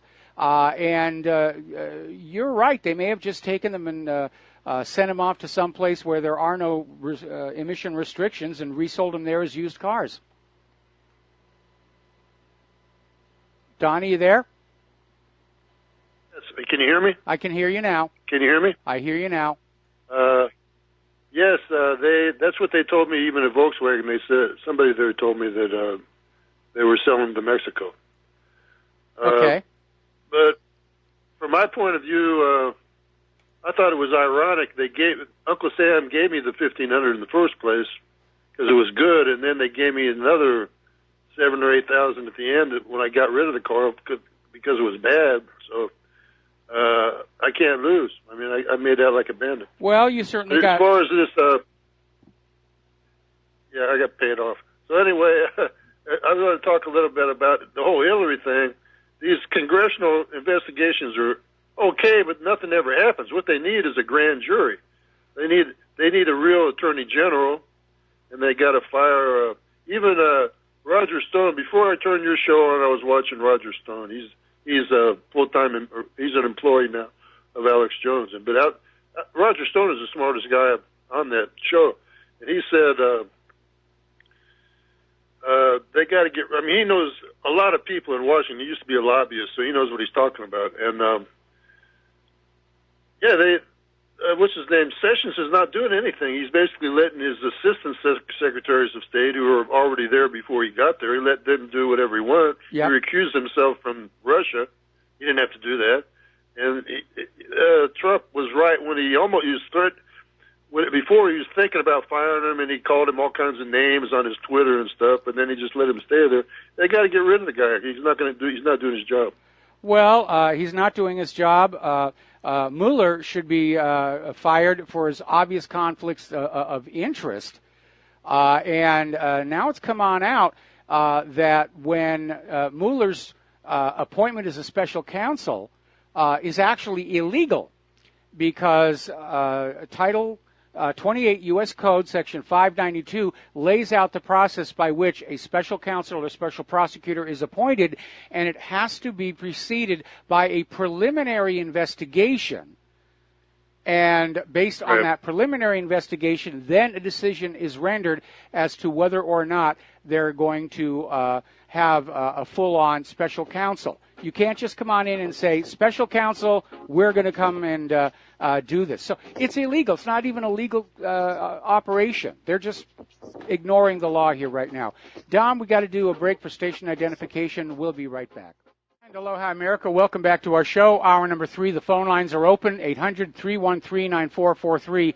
And interestingly enough, speaking of Volkswagen's diesel scandal, a story just posted by one of the members at whatreallyhappened.com. London is now introducing a carbon T-charge tax on diesel and older gasoline-powered vehicles. Now, because of the severe congestion inside London, drivers who want to drive in and park already have to pay a monthly surcharge just to be allowed into the middle of the city. Now they're going to add another charge on top of that on diesel and older petroleum-based vehicles. Now, something interesting about the diesel engine, what that gentleman said was right. They do last forever. They're very reliable. And interestingly enough, the gentleman who invented this motor intended it to be fueled with just about anything of any combustion whatsoever, including vegetable oil. But there was a deal that was made during, I think it was World War II, where they were starting to employ diesel engines in military vehicles like tanks. And apparently the decision was made to have a special diesel fuel that was acquirable only from certain companies. And that was why the diesel engine has never lived up to its full potential. But they are amazing. There's a lot of cool devices out there. And the advantage of diesel in warfare is that if you puncture the fuel tank, it's not going to explode. It is fewer moving parts than a conventional gasoline engine. Diesels are actually very cool.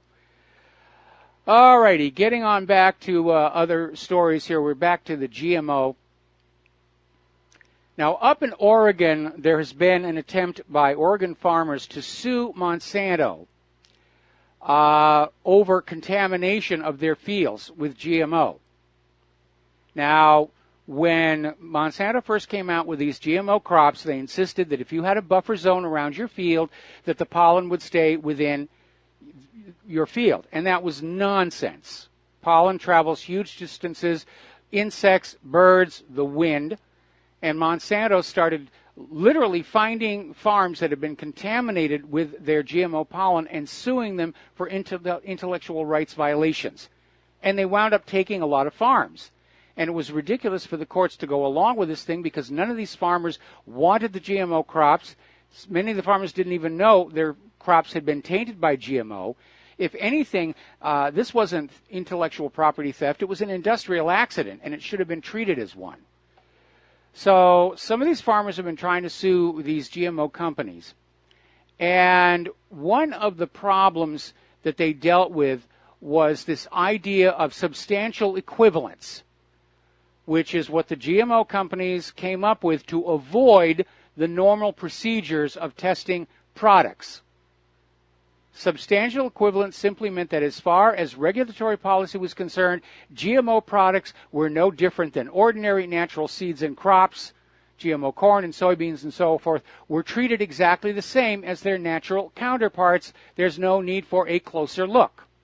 If it looks like a potato and tastes like a potato, then it's a potato. And the Oregon farmers have been blocked in court from suing with this idea that, so what if your fields got contaminated with GMO? It's still corn, it's still potatoes, it's still this stuff. You've suffered no financial harm.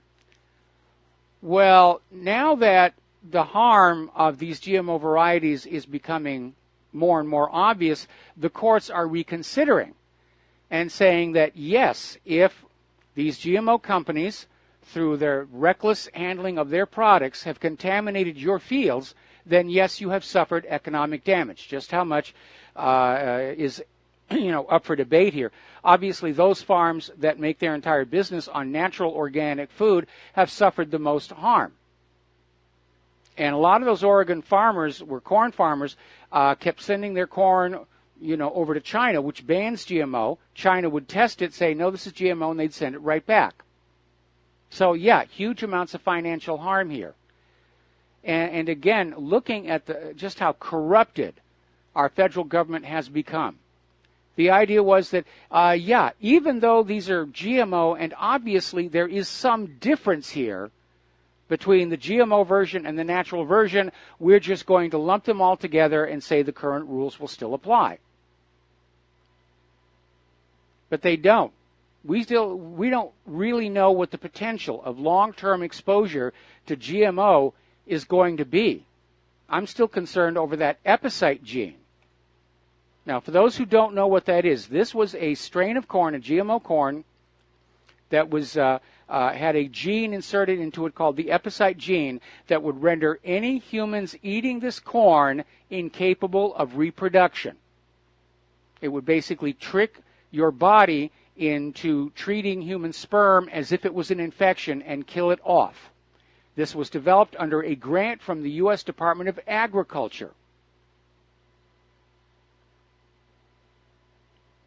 And it was acquired later by some of these other GMO companies. Now, what is the whole point of creating and then marketing a corn that reduces population?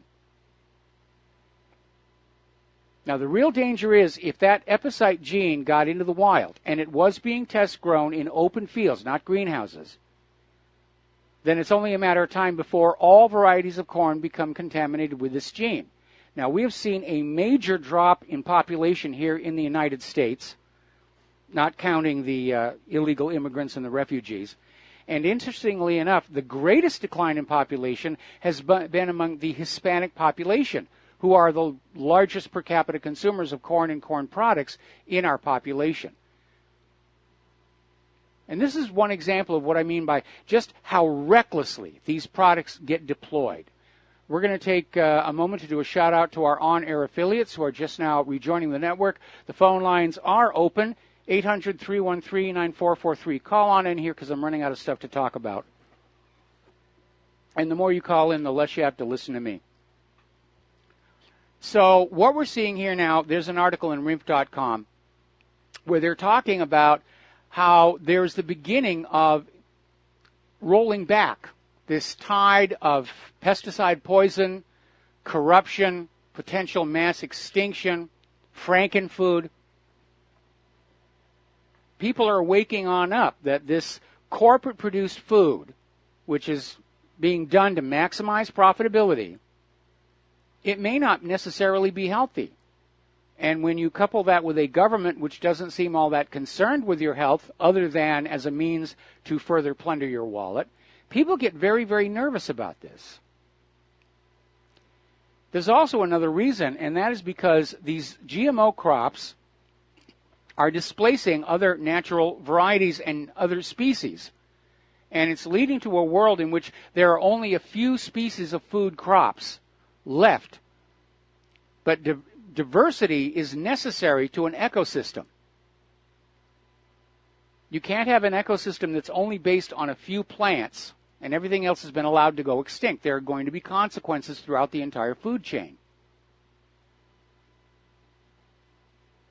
And this modern industrialized system of food and agriculture seems to be the main culprit.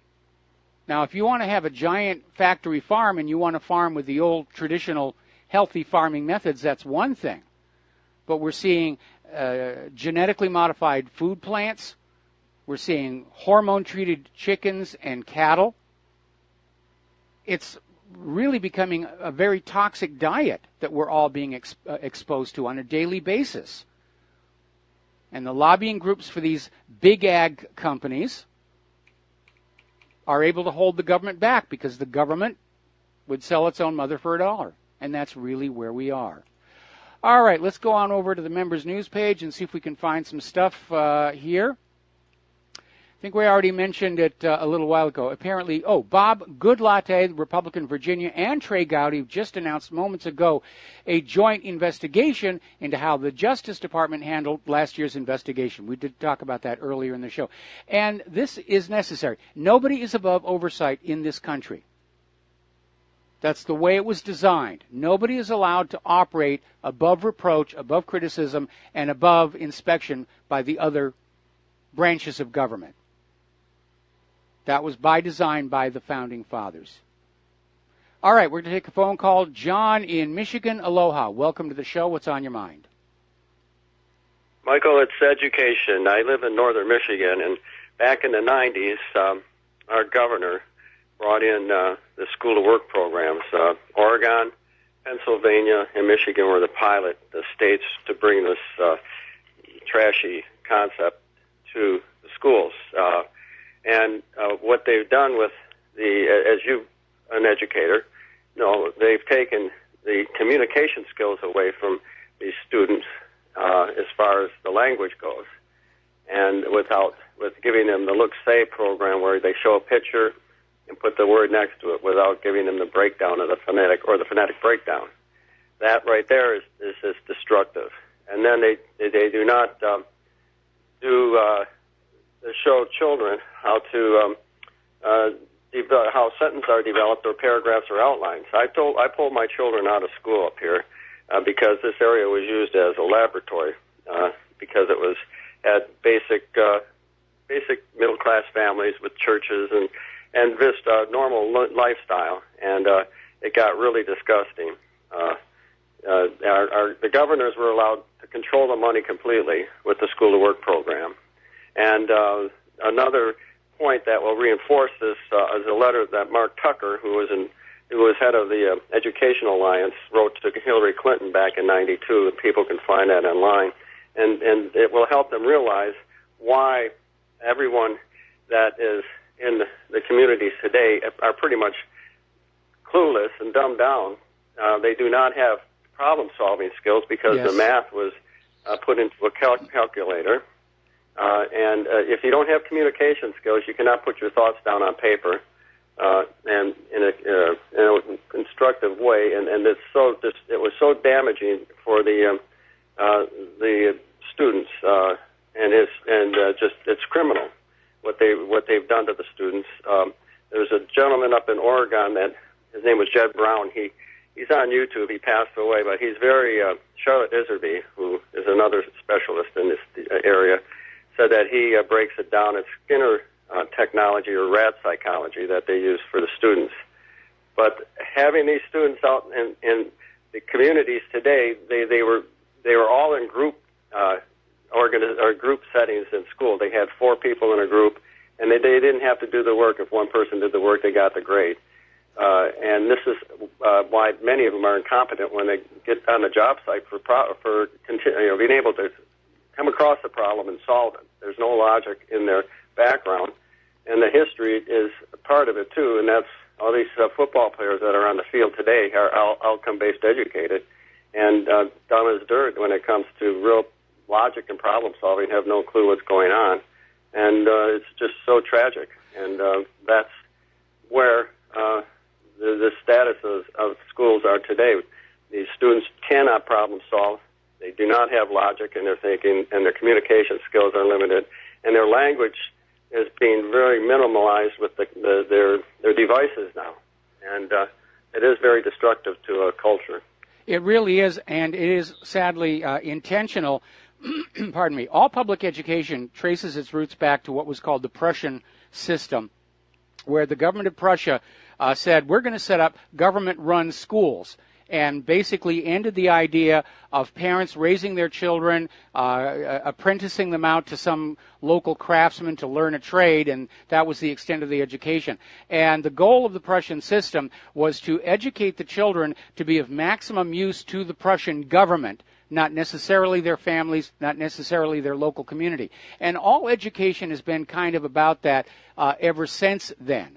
And Andrew Carnegie, with his educational foundation, kept arguing that America's children should be taught no more than was needed to perform their functions in the factories and fill out the necessary paperwork, and anything beyond that was a complete waste of time and money. And when you're talking about outcome-based education, I saw that back in Southern California, where we were literally told, ignore the bright students in your class, your goal is to make sure everybody gets up to that median grade, and then we will have satisfied the politicians that we're providing an equal education to all. Now, I don't know about you, but I don't want an average student flying the airplane I'm riding in. I don't want the average student operating on my appendix, or in this case, my knee.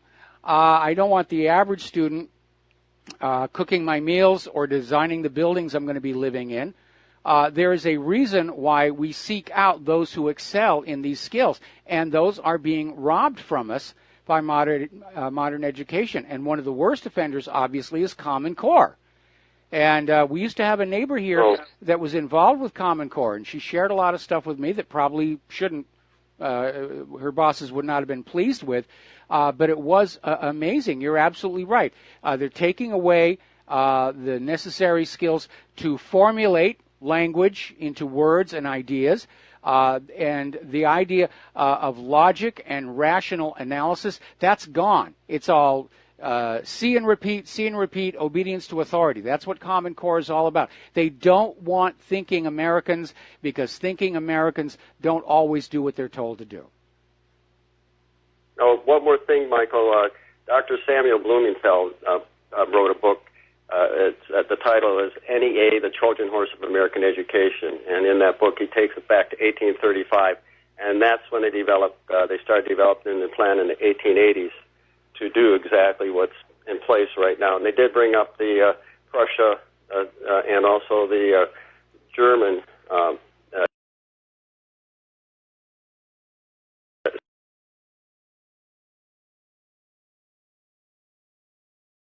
school program.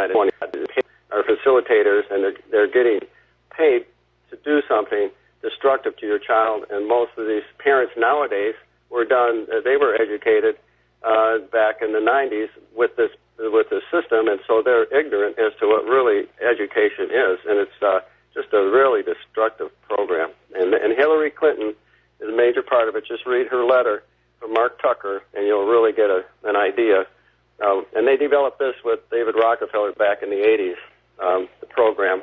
The Clintons also had a school in Arkansas called the Governor's School, where they tested a lot of this out with students in high school, and it was just an outrageous school that they ran there. So it's disgusting.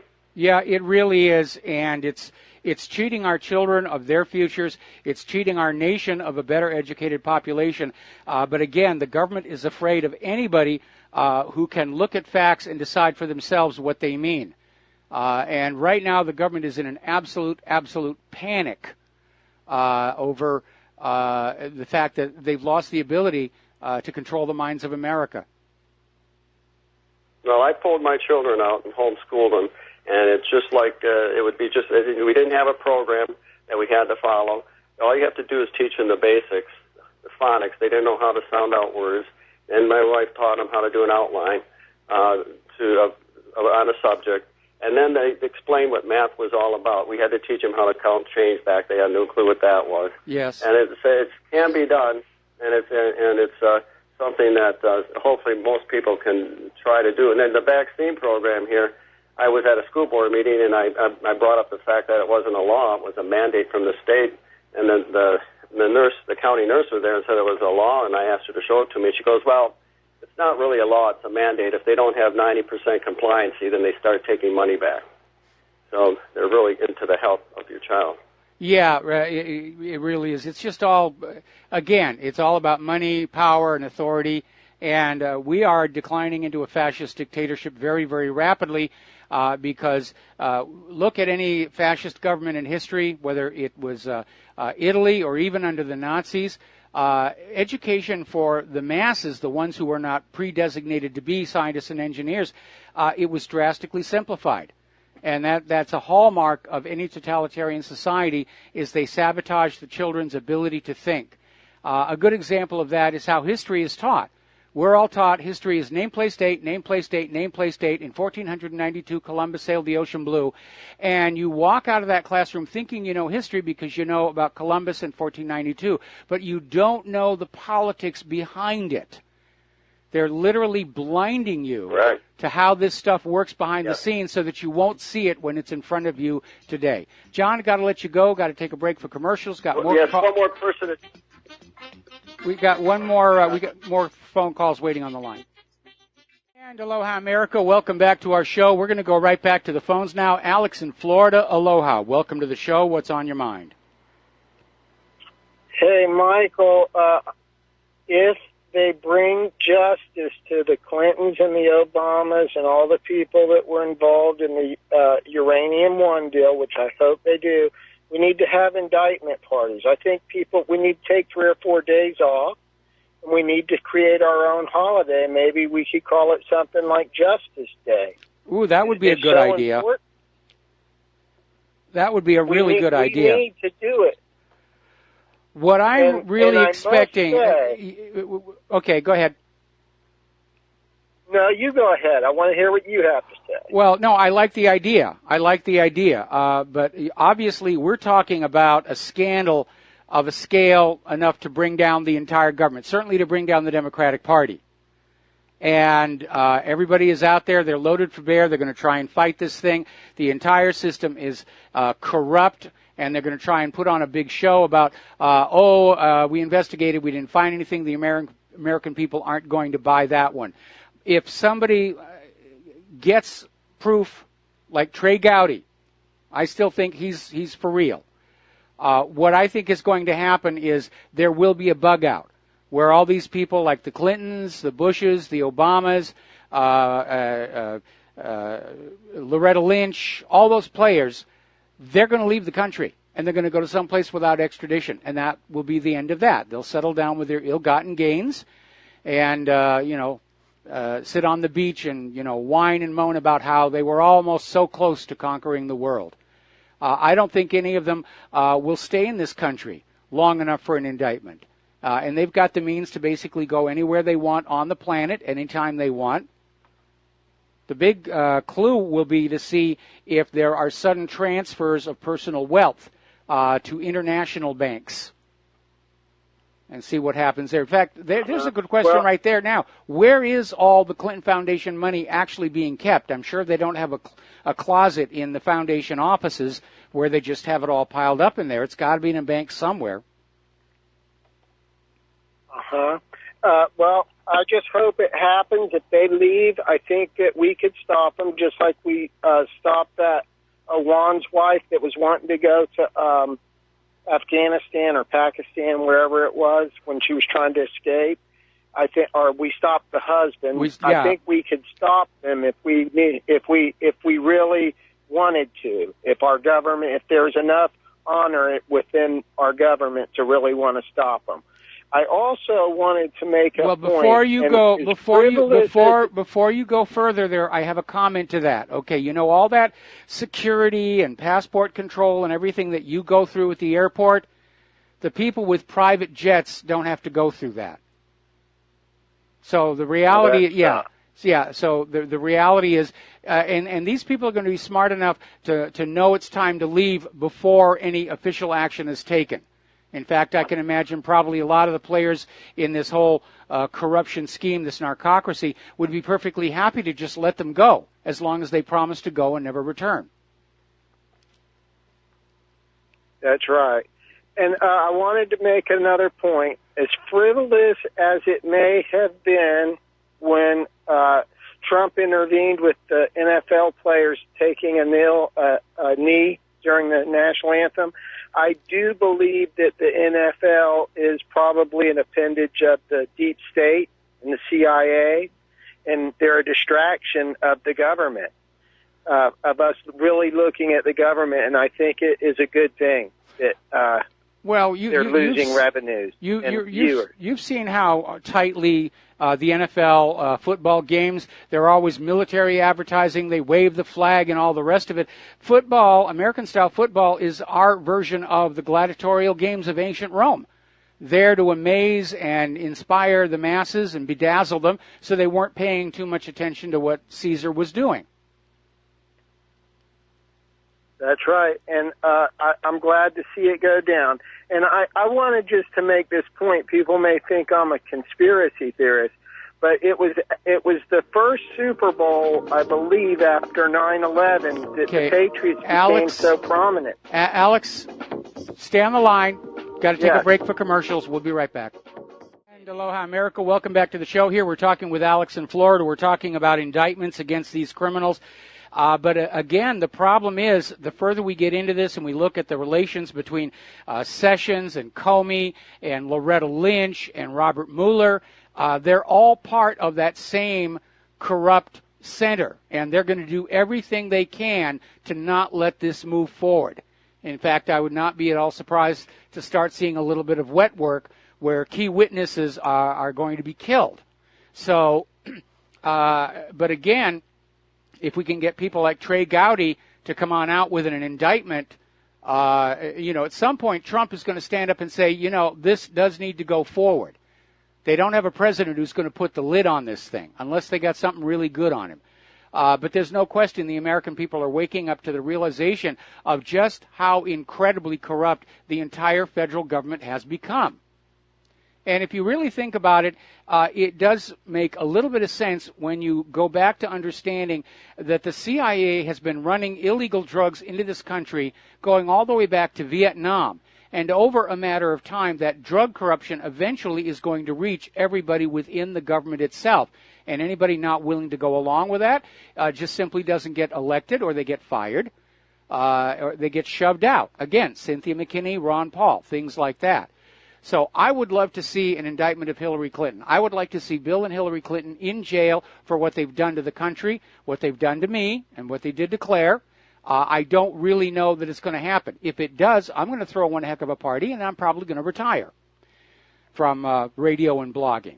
But that would be the close of the story. But I don't really see it as likely to happen. Alex, Michael, I wanted to say, yes.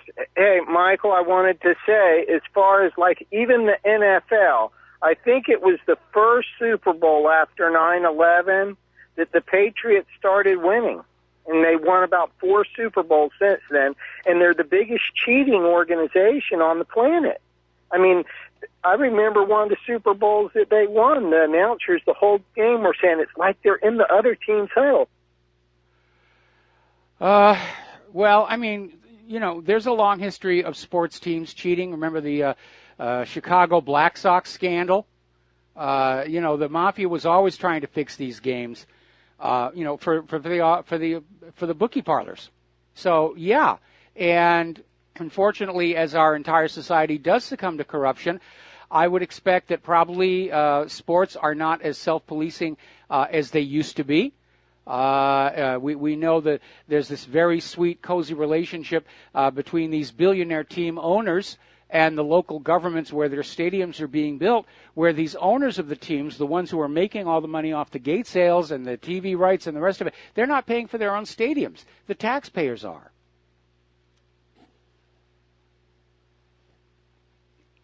Okay, Alex? Okay, sounds like we lost Alex.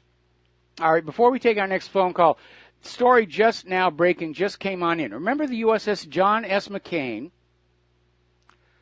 Okay, Alex was still here. Okay, try and put him on again. Alex, are you there?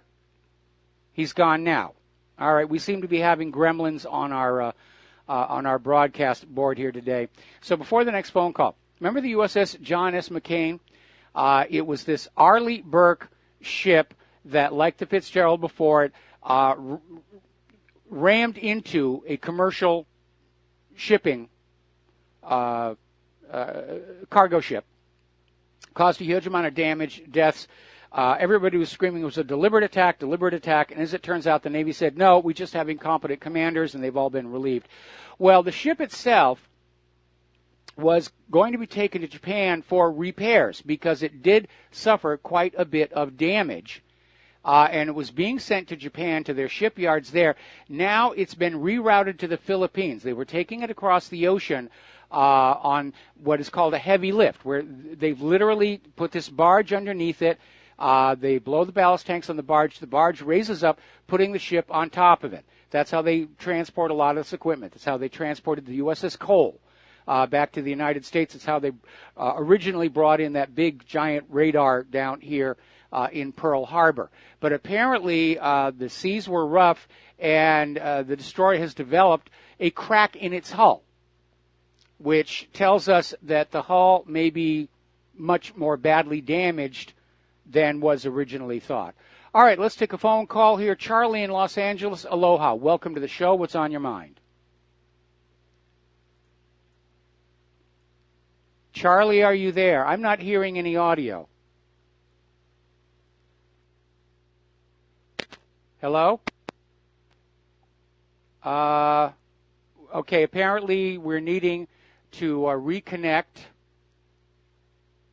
Something has gone wrong with Skype again.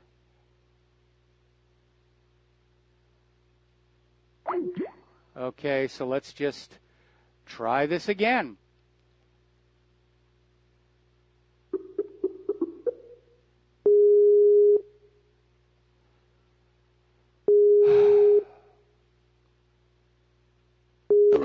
Okay. Listening to the Broadcasting Network. All right, here we are. We're back on the air. Back on the air live. And we have Charlie in Los Angeles. Aloha, welcome to the show. What's on your mind? I'm still not hearing anything. Oh, there we go. I heard it. Charlie, are you there? Yeah, can you hear me now? I hear you now. Was that dumb was hamster, that hamster in the wire wheel? We need to tase him or something, wake him up. Yeah, about that guy that he didn't want to talk like a conspiracy theorist, just so he knows a conspiracy theory sprouts where there's lack of probability and lack of evidence, and that's why you get conspiracy theories. As far as the educational system goes, if you grew up in the 70s, if you were in high school in the 70s, you could take a full year of electricity, and you could build a motor when you were a junior in high school. Yes. Now, I knew somebody that was going to be a mechanical engineer. He's going to be a freshman. He was a freshman this year. He didn't know the difference between direct and alternating current. So it's obvious that they want everybody in this country, after we get old and die off, not to be able to think critically. This is, you don't have to have two brain cells rub together here. They want everybody in this country to be a complete idiot by the year 2035, probably, before that. Yeah, they just follow the instructions on the computer screen in front of you, and all will be well. They want all these immigrants here because they don't become political. They're all worried about getting kicked out. So when we as a white race in this country get down to where a manageable number, who knows what their life will be like here, but it's all being done by the entrenched establishment, and you can point your fingers at everybody on this. That's, the top 1% and the top 0.5%. The old money that came here from, that landed on Connecticut, that type of stuff, where people got ancestors and money that owned New York from 200 years ago. Those are the people that are ruining this country for ordinary people. Yeah, but the ultra-rich tend to do that throughout all of history, which is what led to the French Revolution and the guillotining of Louis XVI, the beheading of Charles I, and so forth and so on. Every once in a while in history, somebody will just take one step too far, and all of a sudden they'll provoke a response. And with this Uranium One story, it's more of the same thing here, because all of America is watching. What is the government going to do now? What is the corporate media going to do? And the legitimacy and credibility of the government and the corporate media are right on the line. They're on the line. If they try and hush this up or distract from it or cover it on up, the American people, I think for most Americans it's going to be the last straw. Especially going back to that poll which says more than 70% of Americans view the government as the worst danger to their lives. Okay, and apparently Charlie dropped for some reason. Okay, we seem to be having some issues with our telephones again today. So let's get on back to this. The Russian collusion delusion. They're still out there pushing that.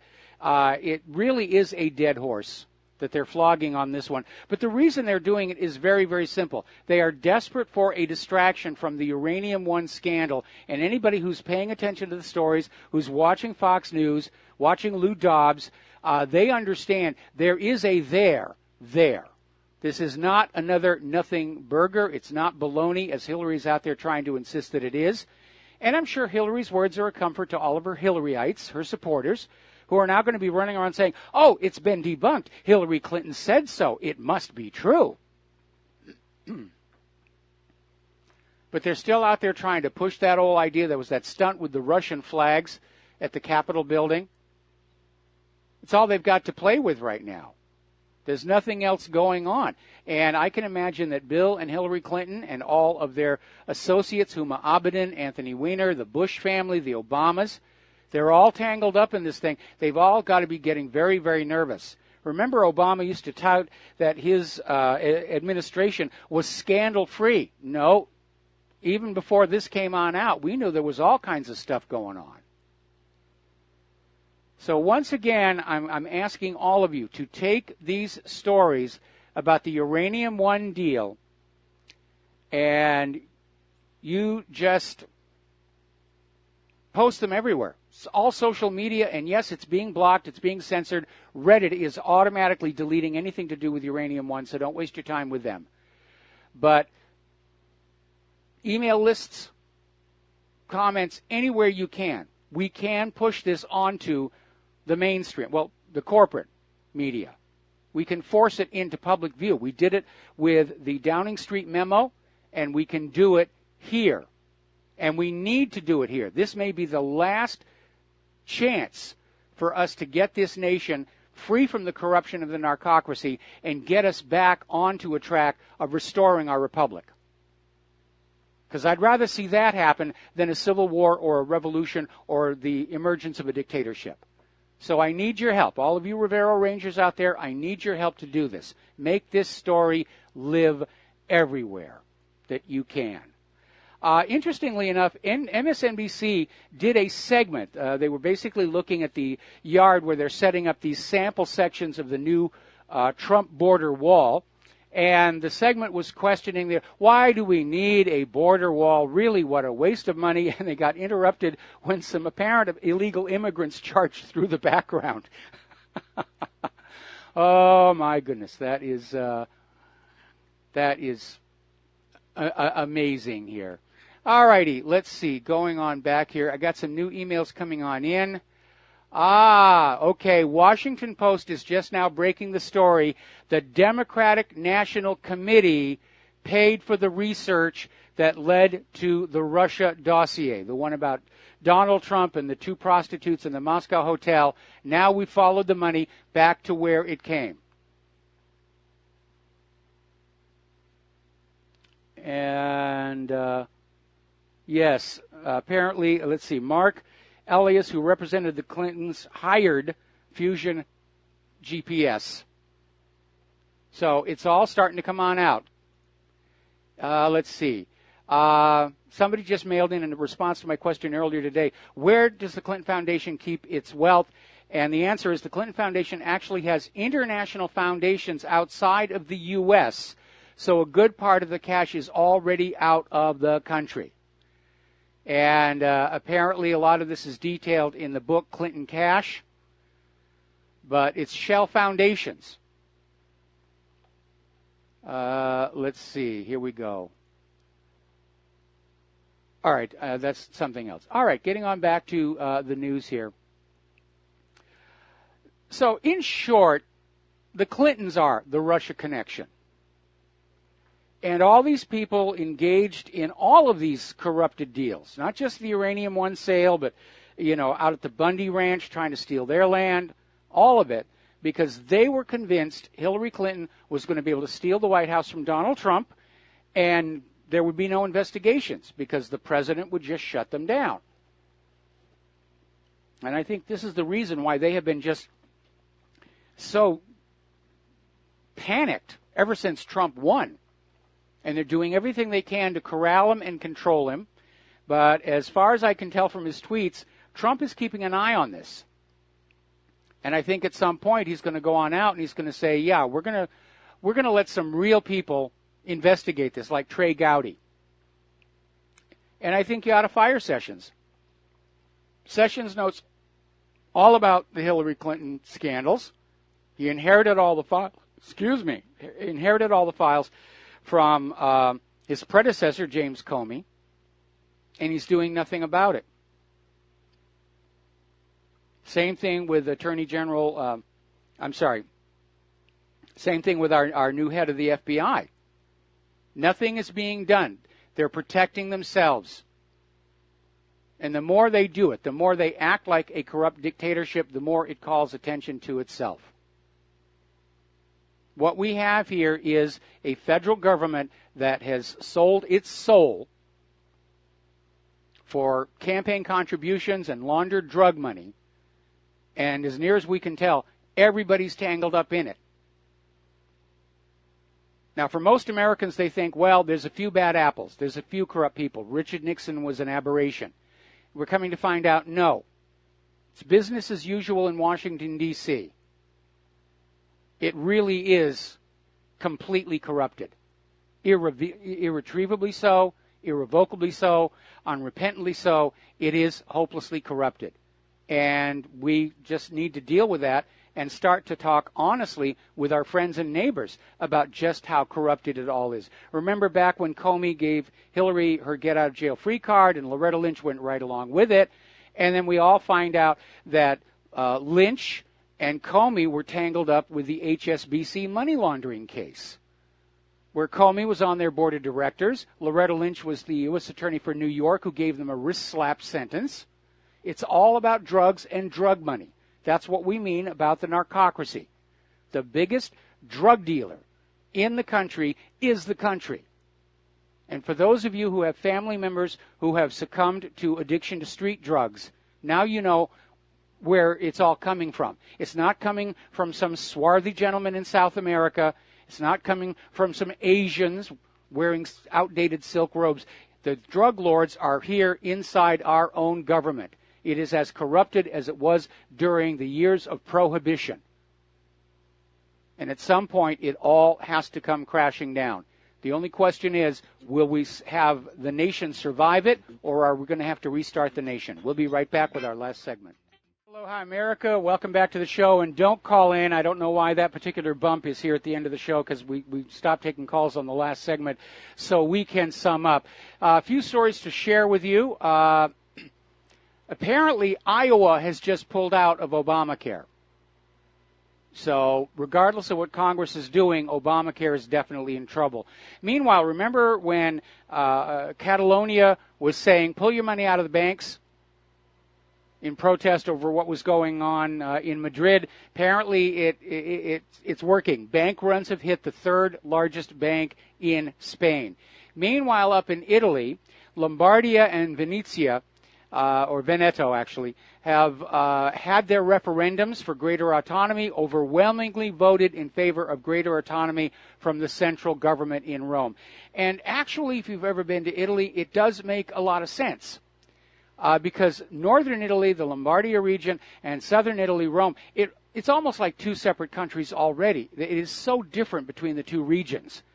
You know, Rome is pretty wild and wide open and very urban, and up in Milan, which is where I was working, just really kind of uptight. And there's actually a lot of animosity between the northern and southern Italians. So, again, there is this continued push, greater autonomy. We're seeing the beginning of the war between those who want to centralize everything and those who want decentralization. And there is a wisdom behind that. Because one thing that the Soviet Union taught us all, centralized control doesn't always work. It breaks down. It makes mistakes. And when you have a centralized authority that makes a horrendous mistake, everybody suffers. Remember Lysenkoism, where they thought they could pass environmental traits down lines of seeds genetically? And Stalin ordered everybody in the Soviet Union to use the Lysenko method. Was a complete fake, as phony as human-caused global warming, and sent Soviet Union into one of their major famines. They wound up having to buy grain from the United States. Huge embarrassment for the Soviet Union. So we talked yesterday about how The Pixel 2 XL screen is already showing burn-in. It's happening in as little as 2 weeks. Even cathode ray tubes held up longer than that. The iPhone 7 has been selling better than the iPhone 8, so Apple has discontinued the iPhone 7. Can't get them anymore from Apple. I imagine you can still get them on eBay or something. Meanwhile, this is a great story. China has invented a rice that can grow in salt water. There is a major breakthrough. They're going to feed millions and millions of people with this. This could save a lot of areas on ocean coasts from famine and starvation. So this is a wonderful breakthrough. All right, stay tuned for our next show. Stephen Elkins is subbing for John Stedmiller today, and I'm sure they've got lots and lots of interesting things to share with you. And meanwhile, Claire and I need to get out of here. I need to do the Jim Goddard Show because I wasn't able to do it yesterday.